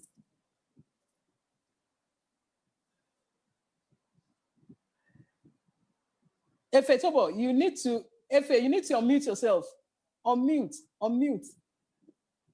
Unmute yourself. Thank you so much, man. Thank you. Thank you for that wonderful feedback. So much of the time we are the ones who beat ourselves. We tell ourselves that we're not good enough, and we want to sell skyscrapers to the Western world. They are not interested in those things. What they want to see is what makes us different from them. Have we wondered why the safari lodges in Southern Africa and Eastern Africa are more expensive than your average five-star hotels? Mm-hmm. So your product, your experience, your unique experience has so much value. That's what they want to see. How you eat, why your amalang is sticky and all of that, and how you go through their throat. That is the experience they have come from. Why your clothes are different from them and how you dance, you know. So let's go to an area that there's a comment on the chat, and this is about tour operators dealing with that. I'm going to at this point. I want the tour operators in the house to be on standby because I'll call on anyone to talk about this. Madam Kemi Shoeton has said that there's an issue of trusts between tour operators and travel agents. So you don't want a situation where you send your clients to the tour operator and then he's dealing directly with clients tomorrow. Now, this is understandable because in other clients, usually tour operators do not go out marketing directly to the public. They sell to travel agents. This is the only country where the tour operator is making arrangements to get hotels, he's doing together, and he wants to still spend his energy to sell and market those stores. So how do we guarantee? On a personal note, I know that we have always we have had tours from travel agents where we have given feedback forms that are branded in the name of the travel agency. While I don't want to call names, I think I have one or two feedback forms here. So what you do is just a simple situation. Your feedback form bears the name of the travel agents that sent that client, so that when they feel and they respond, all they are seeing is the contact and the logo of the travel agent that has sent that package. And then at the end of the day, you're sending it as well to the travel agency so they can check. So there has to be some form of what's it called, trusts as well as check and balances. I have a particular phrase in mind: trust but verify. So you make sure that there are those steps, check and balances between that tour operator and the travel agent. But let me go to a tour operator and then see how do you work out those relationships to be sure that you're not at the end of the day stealing the client of the travel agents. Let me call one tour operator I know works with a lot of travel agents. Mr. Anago James Osho, are you there? I'm here. Can you hear me? Great. So I know that you operate tours around Nigeria, and you work with a lot of travel. Confess. How many clients have you stolen from travel agents? Thank you. One of the things that keep me going is the fact that I know that there are certain steps you don't get to. But to be sincere with you, that happens a lot. It happens a lot. And it's based down to personal integrity. There are some people you work with. There are some people, because when you do this job and you do your job, people know you. Travel agents may get the same job. Two travel agents may get the same job. And they may call someone like me to do the same job. At times it gets confusing because at the end of the day, they may see you as probably you are trying to steal their job. Let me give you an instance. probably travel agents have a particular job. And some of these tourists that we have, they don't just rely on one person. They try different travel agents or different tour operators. We need to really understand that we have to also be careful with the tourists, with the people, the clients themselves. They don't contact one person. At times, they are the one who make us feel like there is no integrity among us. When they contact more than one person, because they are looking for the cheapest job, they are looking for the cheapest bidder. Anyway, it have happened, but we, as a tourism entrepreneur, all we have to do is to be organized.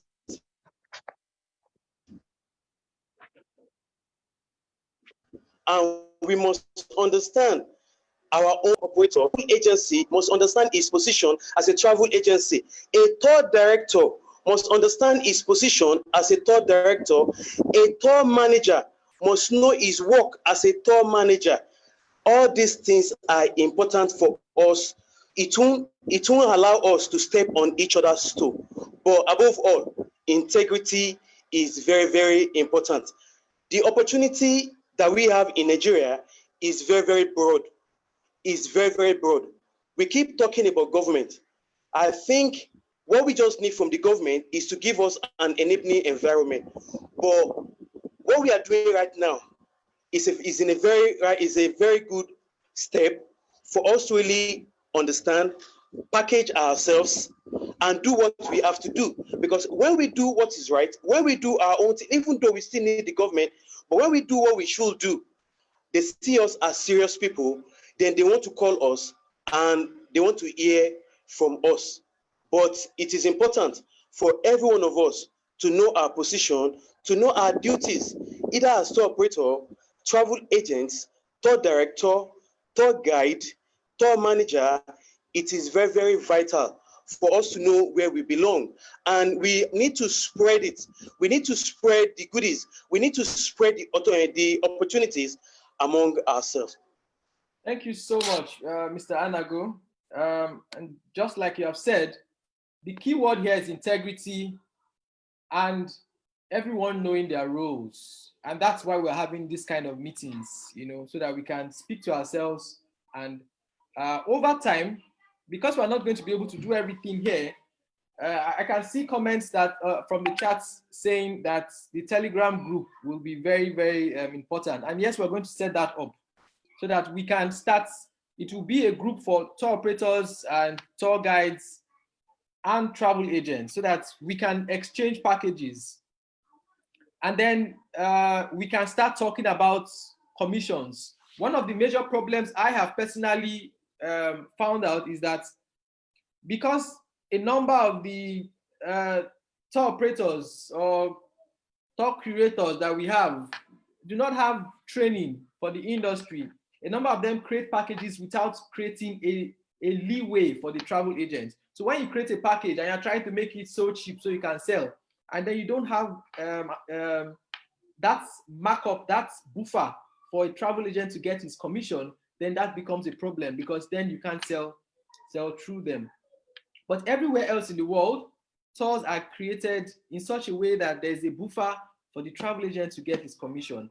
There's a buffer for any other partner to get their commissions. I mean, you have sometimes OTAs that get sometimes as much as 15%, depending on the number that they can guarantee. But usually, generally, a standard rule of the thumb is that tours should be about 10% commission, except when there's a flight component involved. So when there's a flight component, because of the fact that flights, especially local domestic flights, are not commissionable, then it could bring down the commission to about 7%. But usually, a tour package of ground handling alone should be able to get a travel agent 10% commission. So we need to start to look at these as tour operators.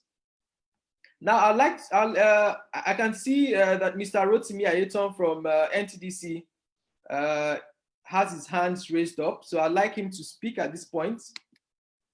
So I'm going to unmute you now. Mr. Rotimi, are you there, sir? Thank you very much. Can you hear me? Yes, we can hear you, sir. Yeah, I want to thank you for convening this meeting. I got the link from OTB, the Osun State Tourism Board, stroke authority, because I worked in Osun State before I moved to Lagos as a zonal coordinator. And I've been involved deeply in the operations you're talking about. CDC, let me, because you'll be talking of government. I think I'm the only government person on this platform. I've checked through. It's like all of you. It's for you, anyway. Like my DG will say, when you talk of government, Nigerian Tourism Development Corporation, what are we developing? You're talking of infrastructure. You're talking of enabling environments. What is the budget for tourism in Nigeria? Can you compare it to what South Africa doles out every year? Then we're talking about the legal framework. Most of you will thrive well if the NTCC Act, if I would want to agree with you that it's a decree, it's now called an act. Okay.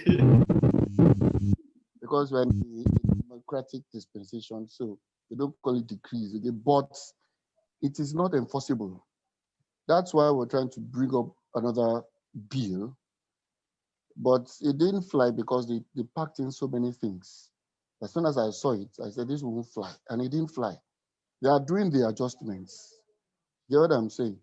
So you people are the hub of tourism. One of the things you were mentioning is the overlap between tour operators and travel agents. I got into this place November, and I set out to meet as many associations in various states as possible because I covered the Southwest. I was in Oyo State, Ibadan, and I met with the outgone ESCO of Nanta. So they were like, what will NTDC do? There are so many people encroaching. There are so many people doing, so many quacks. And I now asked them a question. Are they quacks as travel agents or as tour operators? Then they looked at each other. I said, most of you have been talking as travel agents and tour operators. So they were wondering why the NATOP in Oyo State is not flying. I said, you caused it. They've not given a breathing space for anybody to do the operation. And they all agreed. They now said, yes. So I now saw the reason, the need for the FTAN, because there is a private initiative, the FTAN, Federation of Tourism Associations of Nigeria. What is FTAN doing? If you are talking of associations so that you can be influencers, there must be some kind of cohesion from a body which is already there. And that is why this FTAN is not really doing much. That is why when the federal government is talking about forming committees for palliative for tourism, it was only Saleh, the president of FTAN, that was there. You, who are the hub of tourism, are not there. The hoteliers are not there. Then the same thing happened in Lagos. Madam Joke Silva was made the chairman of that committee. And I think Mr. Sumoni is the only person that is a tour operator that is on that, because somebody made allusion to the fact that we don't want comedians to come and start telling us about tourism. Everything has been turned upside down. You who are the operators are left out. So when the monies come, it will flow to you. You get what I'm saying? So I want to thank you for creating this platform. And I'd set out to meet as many associations as possible. NATOP is only functional in Lagos and Abuja. What training do you have? What is the institutional framework for tour operators? There is nothing. Like somebody alluded, People just say, okay, I have a bus, I want to start. So those intricacies you mentioned about first aid box and disposable, if you've not been trained, you won't have that. And that is where you come, you create value for what you're doing. A lot of people don't believe that anything can fly in Nigeria. They are arguing among themselves that, yes, they have now. Somebody had, foreclosed you that you cannot have. Then when you show them the disposable, so you have this. So it's what I'm now saying is that, well, I would speak for Southwest. What I want to do for Southwest. We have 6 geopolitical zones. We have 6 zonal offices. But I think by the time we start, since it's Lagos and it's like the hub of commerce for Nigeria, I'll be able to influence the other zonal coordinators so that I can have some kind of blueprint. The COVID cut short some things we wanted to put in place. Like we have this zonal facilitation meeting. The state governors, all the state boards, the ministries, all the stakeholders, all the associations. So I was going to convene that.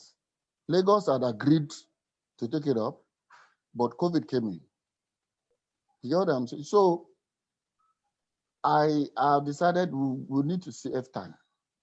You cannot sit down there, you say you are coordinating Southwest, and the associations are not, they are all over the place. You don't have any association. That is Oyo State. Oyo State doesn't have. There is none in Osun State. We tried to fly AFTAN, but somehow they had some internal wranglings and it didn't fly. So I've decided to come back to Lagos, where you have the base, meet Mr. Yolumoko.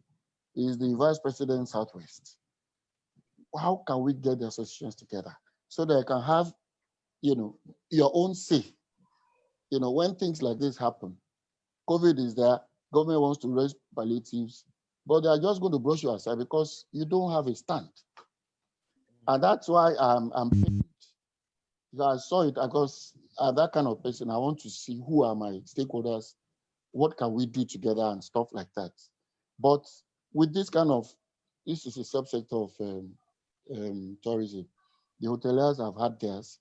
I've been having meetings all over the place. So it's broadened my own horizon on what NTDC needs to do, at least in the region. While they fight the bill out at the center, there are so many things we need to do. You've mentioned Mrs. Ogumbi was wondering what NTDC can do so that the associations will come up, can have stronger associations. Yes, I've noted that. Actually, I knew that was a problem as soon as I came.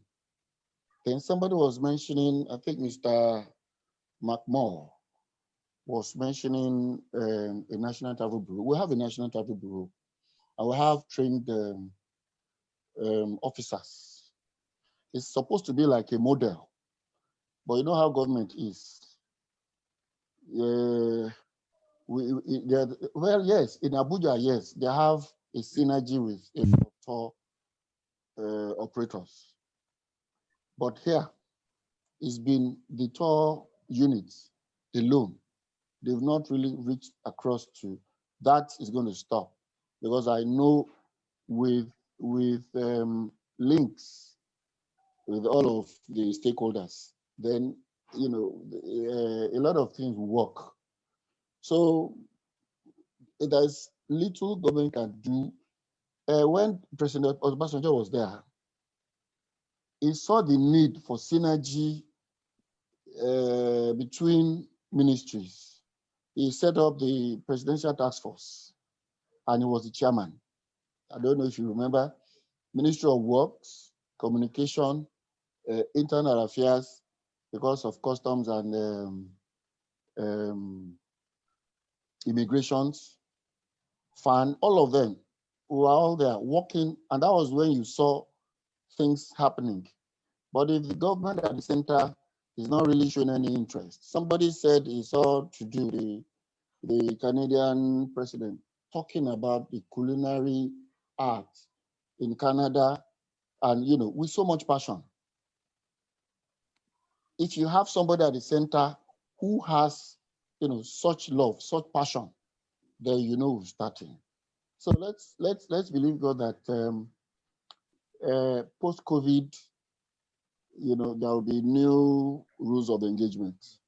Thank you But so I can much. assure you that in this, we are going to collaborate powerfully with you, because you people make tourism run anywhere in the world. Basically. The bickering, the overlap, I guess, is because, like somebody actually said, you need to have strong associations that can, really push everybody forward. I want to thank you again for this meeting. Kudos to you. And please, when you have such meetings, let me know. You have my contacts now. You have my email. Let me know, that I'll involve the officers that are involved in the operation we're talking about, so that we can know where to shoot pinches, and we can know where to direct the solutions. Thank you very much. Thank you so much. So you have our assurances that from today we will continue to engage. And as much as you open the door to us, we will do our best to see how we can push It's wide open. wide open. Thank you so much. Doctors will come. I've seen people on the chat list come to 401B, Omofade Crescent. Yeah. That's where our office is in Lagos, Omole Phase 1. For those of you who are in Lagos, just come. A lot of things we can do together. And where we think we can come in as government, we want our influence to influence one or two things. I'm ready to do that, because I know with these seats, when I talk, a lot of people listen. I've seen that with the state government and the state government in Oyo State. I've just had little time, but I know at the end of the day, we'll get something good going. Thank you so much, sir. We will continue to engage you, and we will see. Concerning bickering in the industry, unfortunately, is one of our biggest problems. And it's such a shame, really, because when we go out of Nigeria, we're supposed to be the giant of Africa. But when small countries in quotes are talking about tourism, we are nowhere to be found. And yet we are fighting, this has a click, that has a click. But the thing is, over time, one of those things that I think that the NCDC can help do is to ensure that we strengthen the associations and the institutions in place, so that things can run. One of the issues with some of the associations, for example, I know that NATOP, for example, one of the major issues that has always been has been the issue of whether NATOP should be about tour operators doing Nigerian packages or selling outbound. And over time, I'm sure there are a lot of us on this group, Madam Ogumbi, Mr. Jemi Alade, and others. There have been a few of our voices who have insisted that no, NATOP has to be about domestic and inbound tourism. You cannot have a tour operator association and all that you are doing is talking about tours to China, tours to Dubai, and we're wondering, how is that a tour operator association?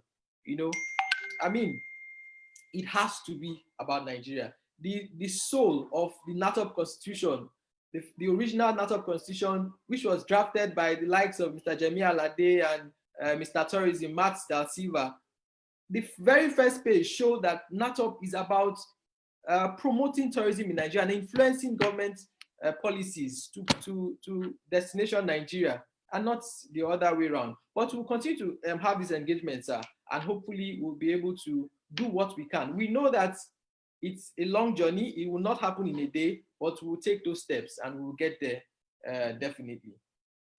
Now, let me go to, I can see a number of hands up, so I'll quickly take some hands. Let me start with Mr. Allen. Mr. Allen Efe, are you there?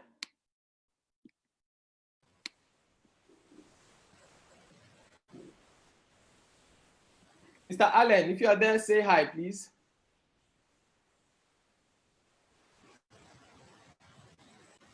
Hello?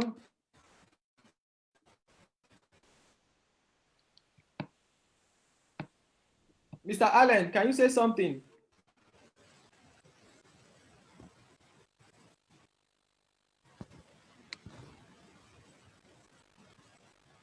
Okay, I think he's having network issues. I can see him, and I know that he's trying to speak. Alan, can you say something?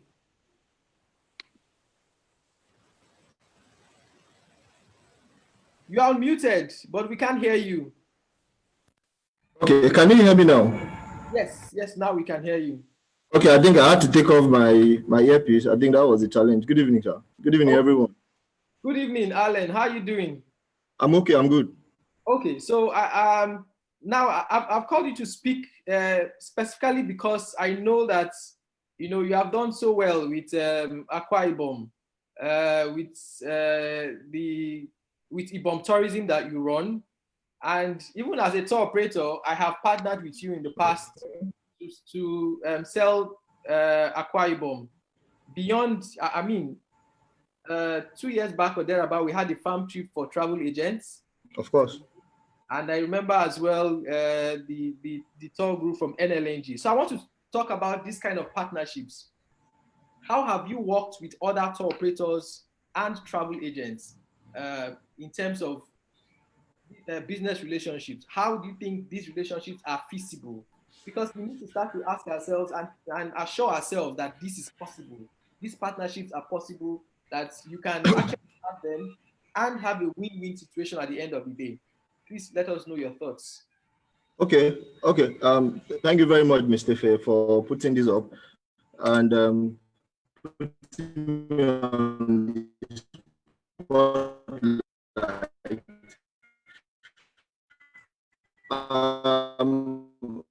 For about a few years altogether, I think our brand Ibom Tourism is in Nigeria. I think within the last 2 years, what we've done is we try to create packages that will be able to promote Akwa Ibom. So what we do is we create packages and we send them to some major operators all over Nigeria. The idea is we want to market destination Akwa Ibom.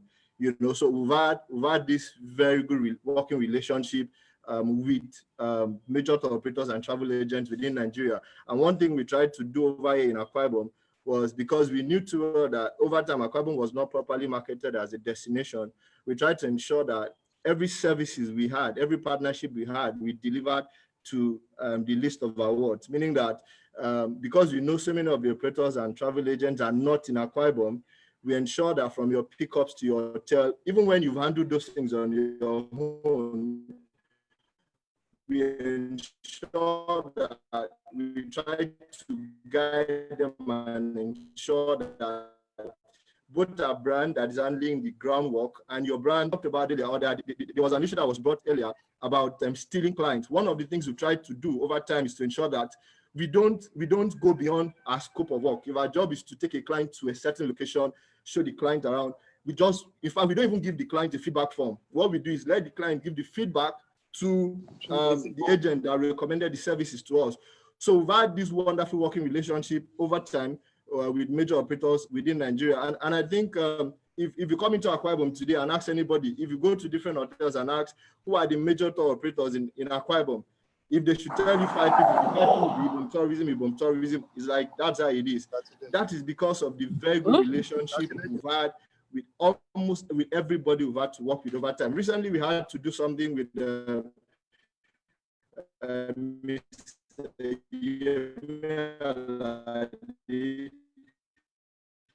and even when we were not fully involved, we had to make sure that, to the end. So we've had a very good working relationship with, operators, in trying to promote destination Akwa Ibom.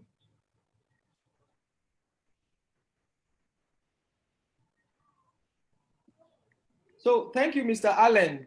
Yes. So basically, you have heard it from the horse's mouth, one of the tour operators who does a lot of partnerships with other tour operators and travel agents around Nigeria. And so we're saying that this is possible. that these partnerships are possible and they are rewarding. And all that we need to do is search out for credible tour operators who you can work with. And like I've said, we will ensure that going forward, we'll share a list of some of the tour operators that we know who understand the business and who will do their utmost to satisfy your clients. Now I'll go to the other hands that are raised up. Mr. Emmanuel Utomi.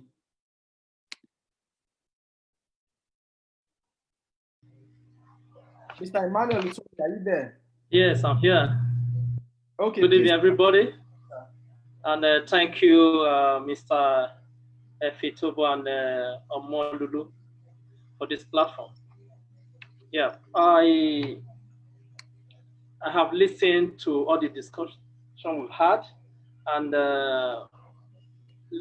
taking the holistic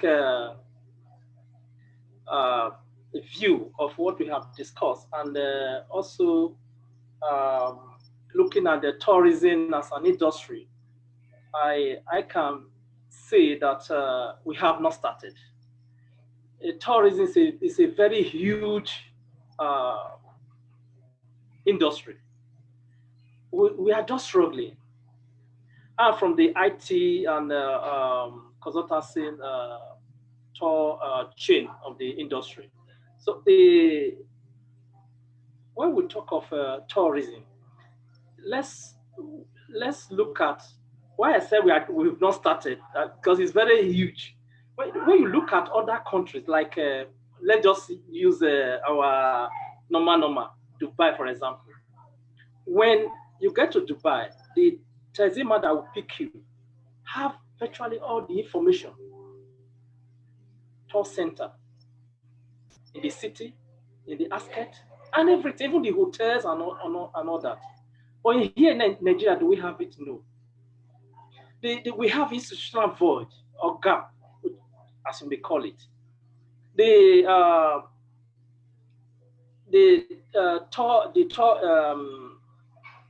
travel agent, for example, does not have good information about tour operators. Just like that, everybody, we are just on our own in the industry.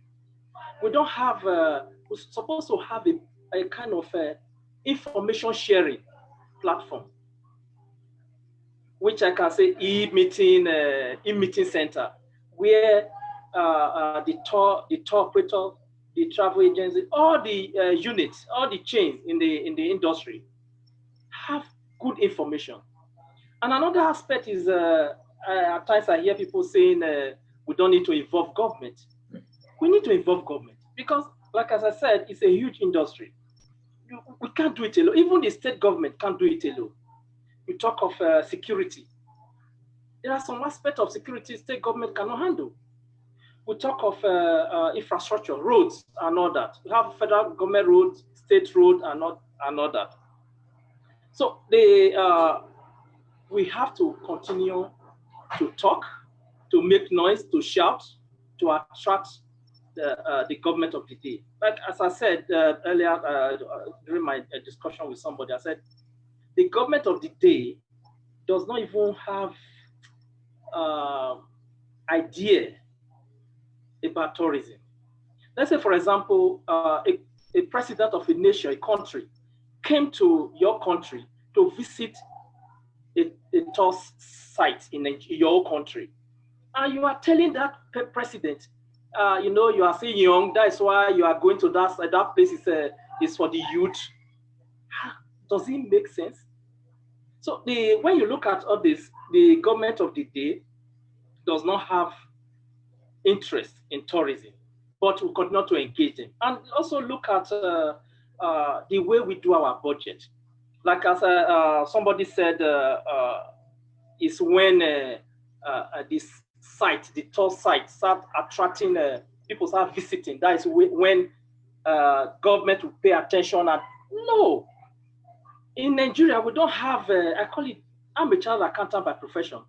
We do disjointed budget, no synergy. The Ministry of Tourism, for example, supposed to have prepare budget with the transportation ministry. Agriculture ministry supposed to have a kind of synergy budget with the transportation ministry, whereby they produce from the local government, from the villages, come to the city. The tour operators will have a smooth road to get to the site. The visitors, they come to this country part of the world to see all these things. And again, let me quickly talk about the issue of foreign taste. Thank you. Sorry, foreign what? Foreign taste. Quite quickly round up, 30 seconds, please. Okay. We have, if you ask average Nigeria about Dubai, for example, we tell you about 30% site in Dubai. But here in Nigeria, it can't give you one. We'll be able to give you one. Now, our education. When we were growing up, the primary school, secondary school, they used to teach us a history, Obudu Ranch, this, and all that. All those things are not in our curriculum any longer. So we have a huge work to do, engage the government, the Ministry of Education as well, so that they have this thing in their curriculum. Okay, thank you. I have a lot to say, but no time. Thank you so much, sir. So basically, yes, we're not saying that we don't have issues, but one of the objectives of this meeting is to look for immediate action we can take, to go around them. If we wait for government, we may wait till thy kingdom come. So I always use the example of Nollywood. Nollywood is what it is today, attracting government because some people took the bull by the horn and started to shoot their films. Initially, some of the films were not too wonderful. Initially, some of them must have made terrible losses. So it has not been rosy. But today, Nollywood is the bride of every government that has come in. Because the truth is, whether or not you have the best person in government, he needs to understand what you're doing. He needs to see it. At this point, they don't even know it. They don't see the business side of it. So we must show them. So what we want to do is take those steps that we can take and change things, as it were. So yes, it should be coming from up down, but we can also make it work from down up, just like Nollywood has been able to prove that can work. So we'll try to do our best. And concerning all of those issues of bad roads, and I think that they are just very small challenges. I do not know anyone who has complained about bad roads. We want to advise them because that's not what they are for. So if you properly advise your clients, you let them know the situation of things, you let them know, look, you're coming to a village, you're going to a village, Nigeria. In fact, sometimes you overhype the problem and tell them, look, even there's no light, we will give you candle, we will give you, trust me, those are the things that they are even looking for. We have had colleagues who have had requests to go to Sambisa forests. As crazy as it sounds, Mr. Jemi Alade has confirmed that he has gotten those kind of requests. So ask yourself, why is an American tourist visiting a country like North Korea, for example, and getting stuck there, or visiting Vietnam when he knows that he's told not to go? Because the natural nature of humans is that we want to travel, we're curious, we want to go to it, no matter how dangerous it may seem. So sometimes we must put those fears behind us and work creatively around those things. The things that interest, we had a group we were taking on the tour of the Southwest, and we stopped to buy Dodo Ikiri. I'm sure those of us who do tours to maybe Ife or to, what's it called, Akure, all of those places, you sometimes stop to buy Dodo Ikiri or even Akara Osu. And if you see, we took some photographs of the smiles on the faces of the tourists in the bus on that day. And it was as if it was just dodo, but they were excited. They were trying something new. And these were Nigerians, not even foreigners. So we must start to sell from a creative angle. I'd like to call Mr. Sahid Adele, please, 1 minute, whilst we round up. I want us to round up in the next few minutes. So let's take this comment from Mr. Sahid Adele and then Mr. Hazan Zakari. And then please, I want us to round up with our recommendations. So if you have any recommendations, please put them on the chat box now. They will form our communique at the end of the day. Put out your recommendations and your action points, what we can do as private sector players, our own parts, what we can do now, today, tomorrow, to start to push domestic tourism. So please, Mr. Sahid Adele, you have the house. Please, let's hear you. Okay, good afternoon from this side to you all. And thank you to Efe and the rest of the team for putting this together. I'm going to speak from two different perspectives. One, of course, as a Nigerian in diaspora, and also from the experience of, living in Nigeria and actually being involved in, the system. So I'm always for solutions and the way forward. And I think sometimes we allow ourselves to be overpowered by the long-term, goal. In the immediate, this is the second meeting, and I'm glad at the quality of individuals represented here, as well as the depth of conversation. So I think what should be the way forward is from everyone who is present here, who believes in the vision, who already have years of experience. This is where the nucleus should start from. Build up your alliance with your representation within both the state and national, organization, the bodies, be it the tour operators, be it the travel agencies. Start with what you have right now. Now, decide on perhaps a state or two to get started with. The blueprint that is meant to be created to showcase how, as organizations, both the tourist planning team as well as the travel agencies, you all coming together, create the singular blueprint, and then decide which state you want to get started with. Reach out to the authorities of those states, referencing what the objective is to promote the state, but also use that state as a case study to be able to show how this result can be replicated across the entire country. Now, the lady, and pardon my, I can't recall the name, but the madam who also referenced, having to host an event, be present at an event overseas in New York in particular, she's absolutely right. There is a whole lot of Nigerian community, first generation Nigerians who live overseas, who have never visited the country, who are eager to visit the country, non-Nigerians and friends to the Nigerian community who are interested in visiting.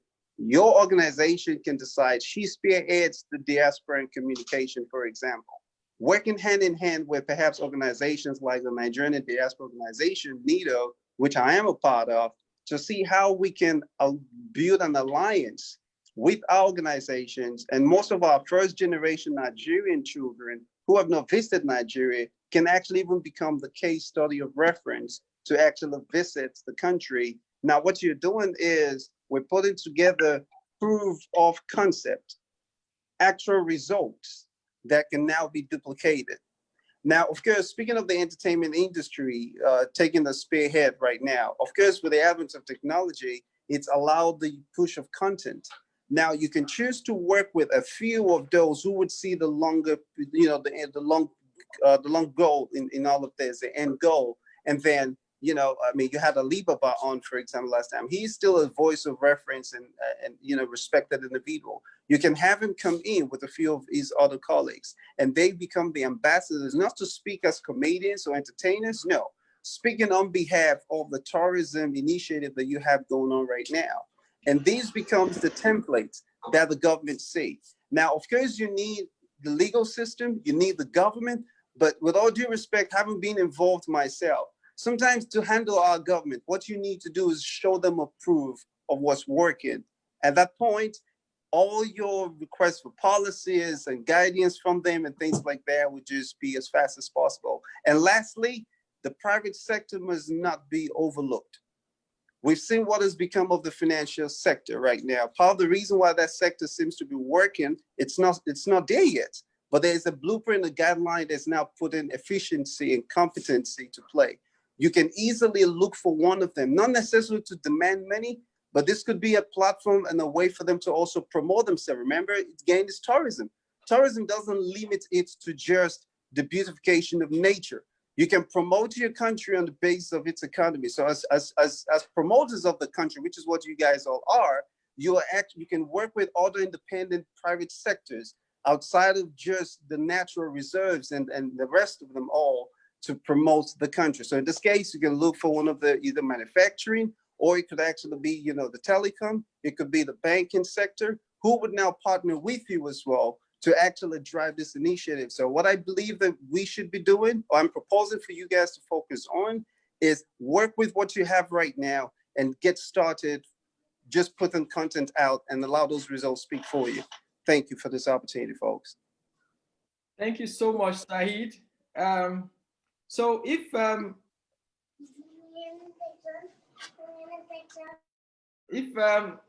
Madam Neka of Goge Africa is here, I would like her to stand by. I noticed that we have also the legal advisor of the NCDC here with us, Madam Funebi Obi. Are you willing to say hello to us, ma? Let me, hello, ma. Sorry, Good evening. Hello. Hello, I've been listening behind here. And I just want to greet everybody and say you guys are doing something novel and a great job. And I think, let's just say we're getting ready for the post-pandemic period, because I believe that tourism is the most hit or the worst hit in this season. And it means that whatever we've been doing before, we have to triple it. We have to think out of the box, and we just have to forge ahead. We can't afford to give up. And so it's good that we're putting on our thinking caps and trying to think of our next line of action and point of action to take. Mr. Yeto had said a lot of things there. And of course, as you all know, we're challenged with our law. The law and the constitution has been holding us a little bit back, but we believe that nothing should hold us down. We believe that we can still forge ahead. We're working with the National Assembly to see how to get it right, get it perfectly right this time, so that the president will not send our bill back again. And in the new bill, there's a lot of connection with private sector this time. There's a lot of synergy, a lot of partnerships we are believing we can do with the private sector, because of course, without the private sector, there's no tourism. And you know that,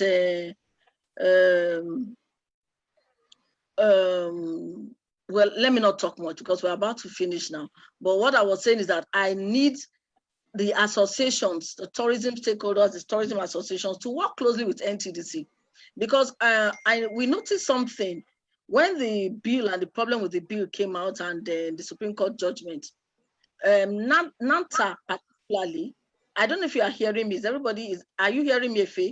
Yes, we can hear you clearly. Okay. I saw that NANTA tried to sideline themselves or to disassociate themselves from NTDC by realigning themselves with a fan, I think. Do you understand what I'm saying? So, and people will be blaming NTDC. If the tourism stakeholders themselves are running from NTDC and they don't want to align with us so that we can work with them, then I don't know how we'll forge ahead. So it is time for everybody to now decide that yes, NTDC is the apex government agency in charge of tourism, and let's come together and work together. So I'll end my case here. I'm just greeting everybody and saying well done. I'll continue talking and forging ahead and finding a proper policy so that Nigeria should be as great as it ought to be, especially with tourism. Thank you. Thank you so much, man. Thank you for finding time to join us. And what I want to please beg of you is that you should help us use your office to ensure that we are a lot more engaged. For example, personally, I would say I don't know what is in those bills. And yes, I have to go and search for the tourism master plan. But I don't want to go and search for a bill that concerns me from NTDC. So please, man, let me beg that I will ask you for that bill so that we can share it. Let's even see what's in that bill. And perhaps it may be something that is so wonderful and we could be the ones shouting, please, President, sign this bill. So we will engage you. Thank you so much, man. So finally, let us call on Madam Neka Isaac Moses of Goge Africa. Hello, good evening, everyone. Good evening, ma'am. Good evening. Yes, so okay. I'm so happy to be a part of this today. I feel honored as well. For me, I'm one of those who believe in doing what is possible in the immediate. I like the low-hanging fruits.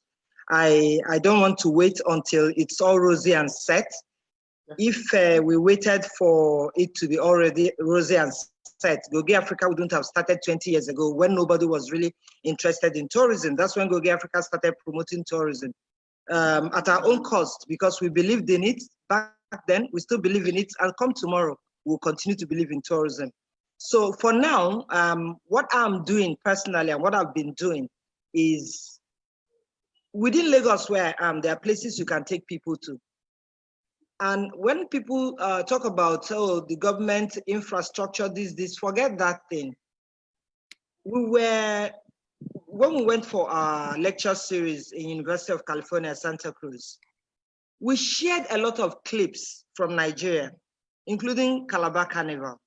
And the students there, unfortunately, were more of white people than black people. But I got 20 people to sign up to come to Nigeria to see that festival. They said to us that, no, this must be real. I said, this is Nigeria. And then 2 Decembers ago, some retirees in the US who wanted to visit Nigeria, or rather, let me say they wanted to visit Africa. And some other people who are Nigerians, but their children were born and brought up in the US, wanted their kids to come home. Do you know what these women, the retirees, wanted? They said they want to get an African name. They want for us to take them where they can tie gele. They explained, but I knew it was gele they were talking about. They wanted to see where we pound fufu. They wanted to be able to wear a tailor-made African dress.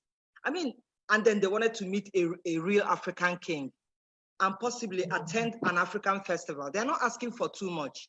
These people, if you put them in a hut in a village, they don't mind. They've come for that experience. Their mind is set. Nobody is coming to Nigeria with a mindset of that, oh, I want to stay in a 5-star hotel. They just want to experience us. So I keep saying, we need to sensitize the general public, including those of us that are in the industry, from taxi driver to the woman that sells bole on the road. Let us know how to receive visitors, because that is very key. Beyond talking about our infrastructures, which is government job, it is their job to do that. There are things we can do on our own. Let us train, let us begin to transfer knowledge. Whatever I've learned in my 20 years, I'm willing to share and have been sharing with those coming after me. Those of us that have stayed 30 years or even 10 years or 5 years in the industry, let's transfer knowledge, let's network. We are not competitors, we are collaborators. Many times I have, if you know about my group where people come there, they want this, I keep quiet. I let some of you take the job, take the people wherever they want to go, because it's a platform that we have created. I can't do all the job. The good thing is that I have a media arm and I have a tourism arm. What I want to do is to use the media arm to promote every one of us that is in the industry, for as many as can reach out to me. And then vice versa. This is something we do for each other. We are not yet there, but if we wait for government to take us there, we'll never get there. So let's start now and do what we can with what's available now. And when the roads are beautiful to whatever cave we want to go, we use it. But when it's not there, let's deal with what we have. We have a lot as it is. Thank you for this opportunity. Thank you very much, Ma.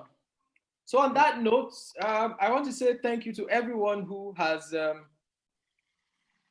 a part of this meeting today. This meeting was meant for tour operators and travel agents and those in the tourism services space. And what we have said to ourselves is that the time is now. We have products that are good enough to interest Nigerians. And when the international borders are open to interest international tourists, especially our Nigerians in diaspora, we're saying that we're not going to wait for government to do anything for us. Yes, we will continue to engage them. And thankfully, we have a government arm, NTDC, that is very much represented here today. At the last meeting, they were also very much represented. I mean, the DG himself was even present at the last meeting, and he's going to be present at the final meeting on the 4th of July. So all indications show that we have enough of what we need to start. So let us quit with the excuses and start to work. Tour operators, the challenge is on us to work on those packages and throw it out to the travel agents. So like we have said, action points immediately is that we'll set up a Telegram group where we can start to share those packages. That group will be only for marketing purposes within the travel trade. Of course, we expect that travel agents will then go on their social media platforms and promote the packages just the way they are promoting other destinations. But we want to be able to share it. And then we will go ahead to also then put up a directory of tour operators in Nigeria and the areas that they sell. So that we would know who to reach out to. When you have clients who are requesting for a tour in Bauchi, you know that you have Bauchi friends. When you have clients requesting for tours in the areas that Motley Travels handles tours to, you know that they are there. When you have tour operators requesting for tours in Lagos, you know you have an SJ Tours, you know you have a Jemi Alade Tours, and all of those, you know who to reach out to at every point in time. So on that note, we will get the communique from this meeting ready by latest Wednesday and also share out to everyone. And then we'll send a mail to everyone who has attended as well, so that those who are interested can join that Telegram group. And for any other comments or issues arising from this meeting, please continue to engage with us. You can either send us a mail via the email that you received from us, or you can reach me directly on WhatsApp or by phone, 080-7676-7671. Thank you so much for the time. Thank you for the engagement, and we look forward to seeing you for subsequent meetings. The next few meetings, the very next one will be for accommodation sector.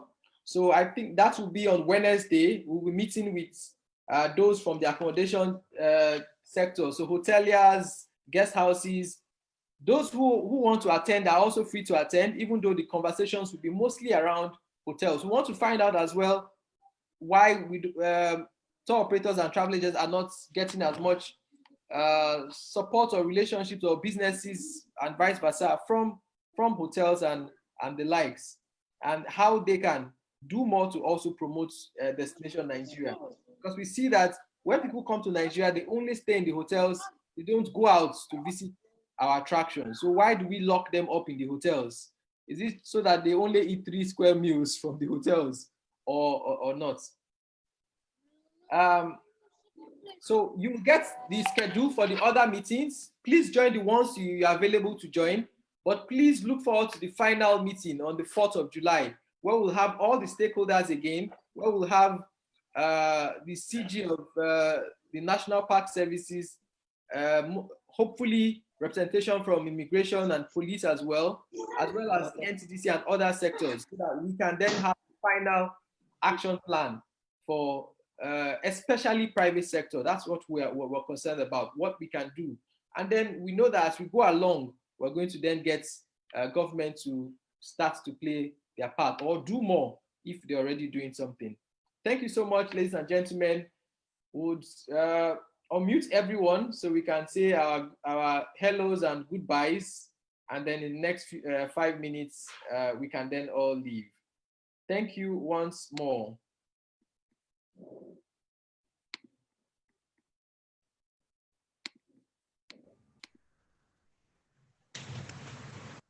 Thank you, Tinuke. Oh boy. Abane. Thank you. Madam Sir Efe, good evening. Good evening, Bella Maria. Yes. Thank you so much. I've been listening. Good evening. Madam Agumbe, nice to see your face. I've been chatting. I've not seen you for the first time. I'm seeing you for the first time. Chose a tender cow and gave it to his servant. He quickly prepared it. Mr. McMore, Professor, thank you so much. Nobody's talking of palliatives, though. Thank you. Hello, Efe. Hello, Efe. I promise you also. Maybe that your house I go collect palliative. No. I'm seeing you for the first time. The news today. Benin Republic is giving palliatives. Bella Maria. And it's so juicy. Asking about palliatives, who I go ask? Michael. This one, maybe we'll start our package from Zanzibar Forest. Neka, hi. Go get Africa. Hi. Hello, Efe. How you doing? Hello, Efe. Tanako. And Hey, Baba, how you doing? Hi, sir. That's your husband, Moses. Where are you? Have you gone? My regard to him. Please, can anybody link me up to Mr. President? Even if it's just for 5 minutes, let him just talk about Nigerian tourism. Very well. Like he doesn't live in this country. I'll send you his phone number. You guys, we have What SSN to carry me? Mr. Efe will link you up to the president. Please, I need it. You know, somebody in the presidency even need to talk about these things. It's all easy, I mean. Yes, they need to talk about it. Let them know it is safe. How can a president like Trudy be talking about food in his country? Look how I need to send a video to you, Efe. You want to go to Canada. He rolled his t-shirt. He was talking with a chef in a restaurant. You just want to visit. Wow. Hi, everyone. Have a lovely evening. Stay well, stay safe. New beginning. Palliatives, make me help me, palliatives, Mr. Rotimi, please, I would like to get your office address again. Oh my God. I'll leave you guys now. Thanks to everyone that was part of this. Regards, or bye. Great connecting with everybody. Thank you. Hello.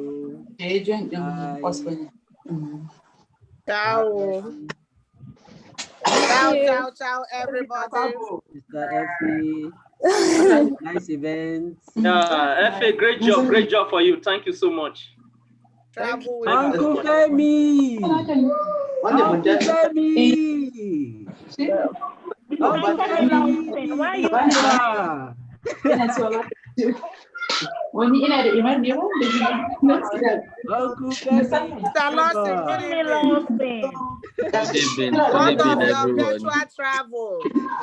Virtual travel is doing very well. We bless God. Don't worry, we are coming up with something wonderful for the industry very soon. You'll be able to download virtual tourism. We can't wait. Your palliative, the best palliative you can have now is for the best palliative you can have now is in government office. MTD, are you giving us perspective? Madam MTD. All right, bye-bye, everyone. Bye.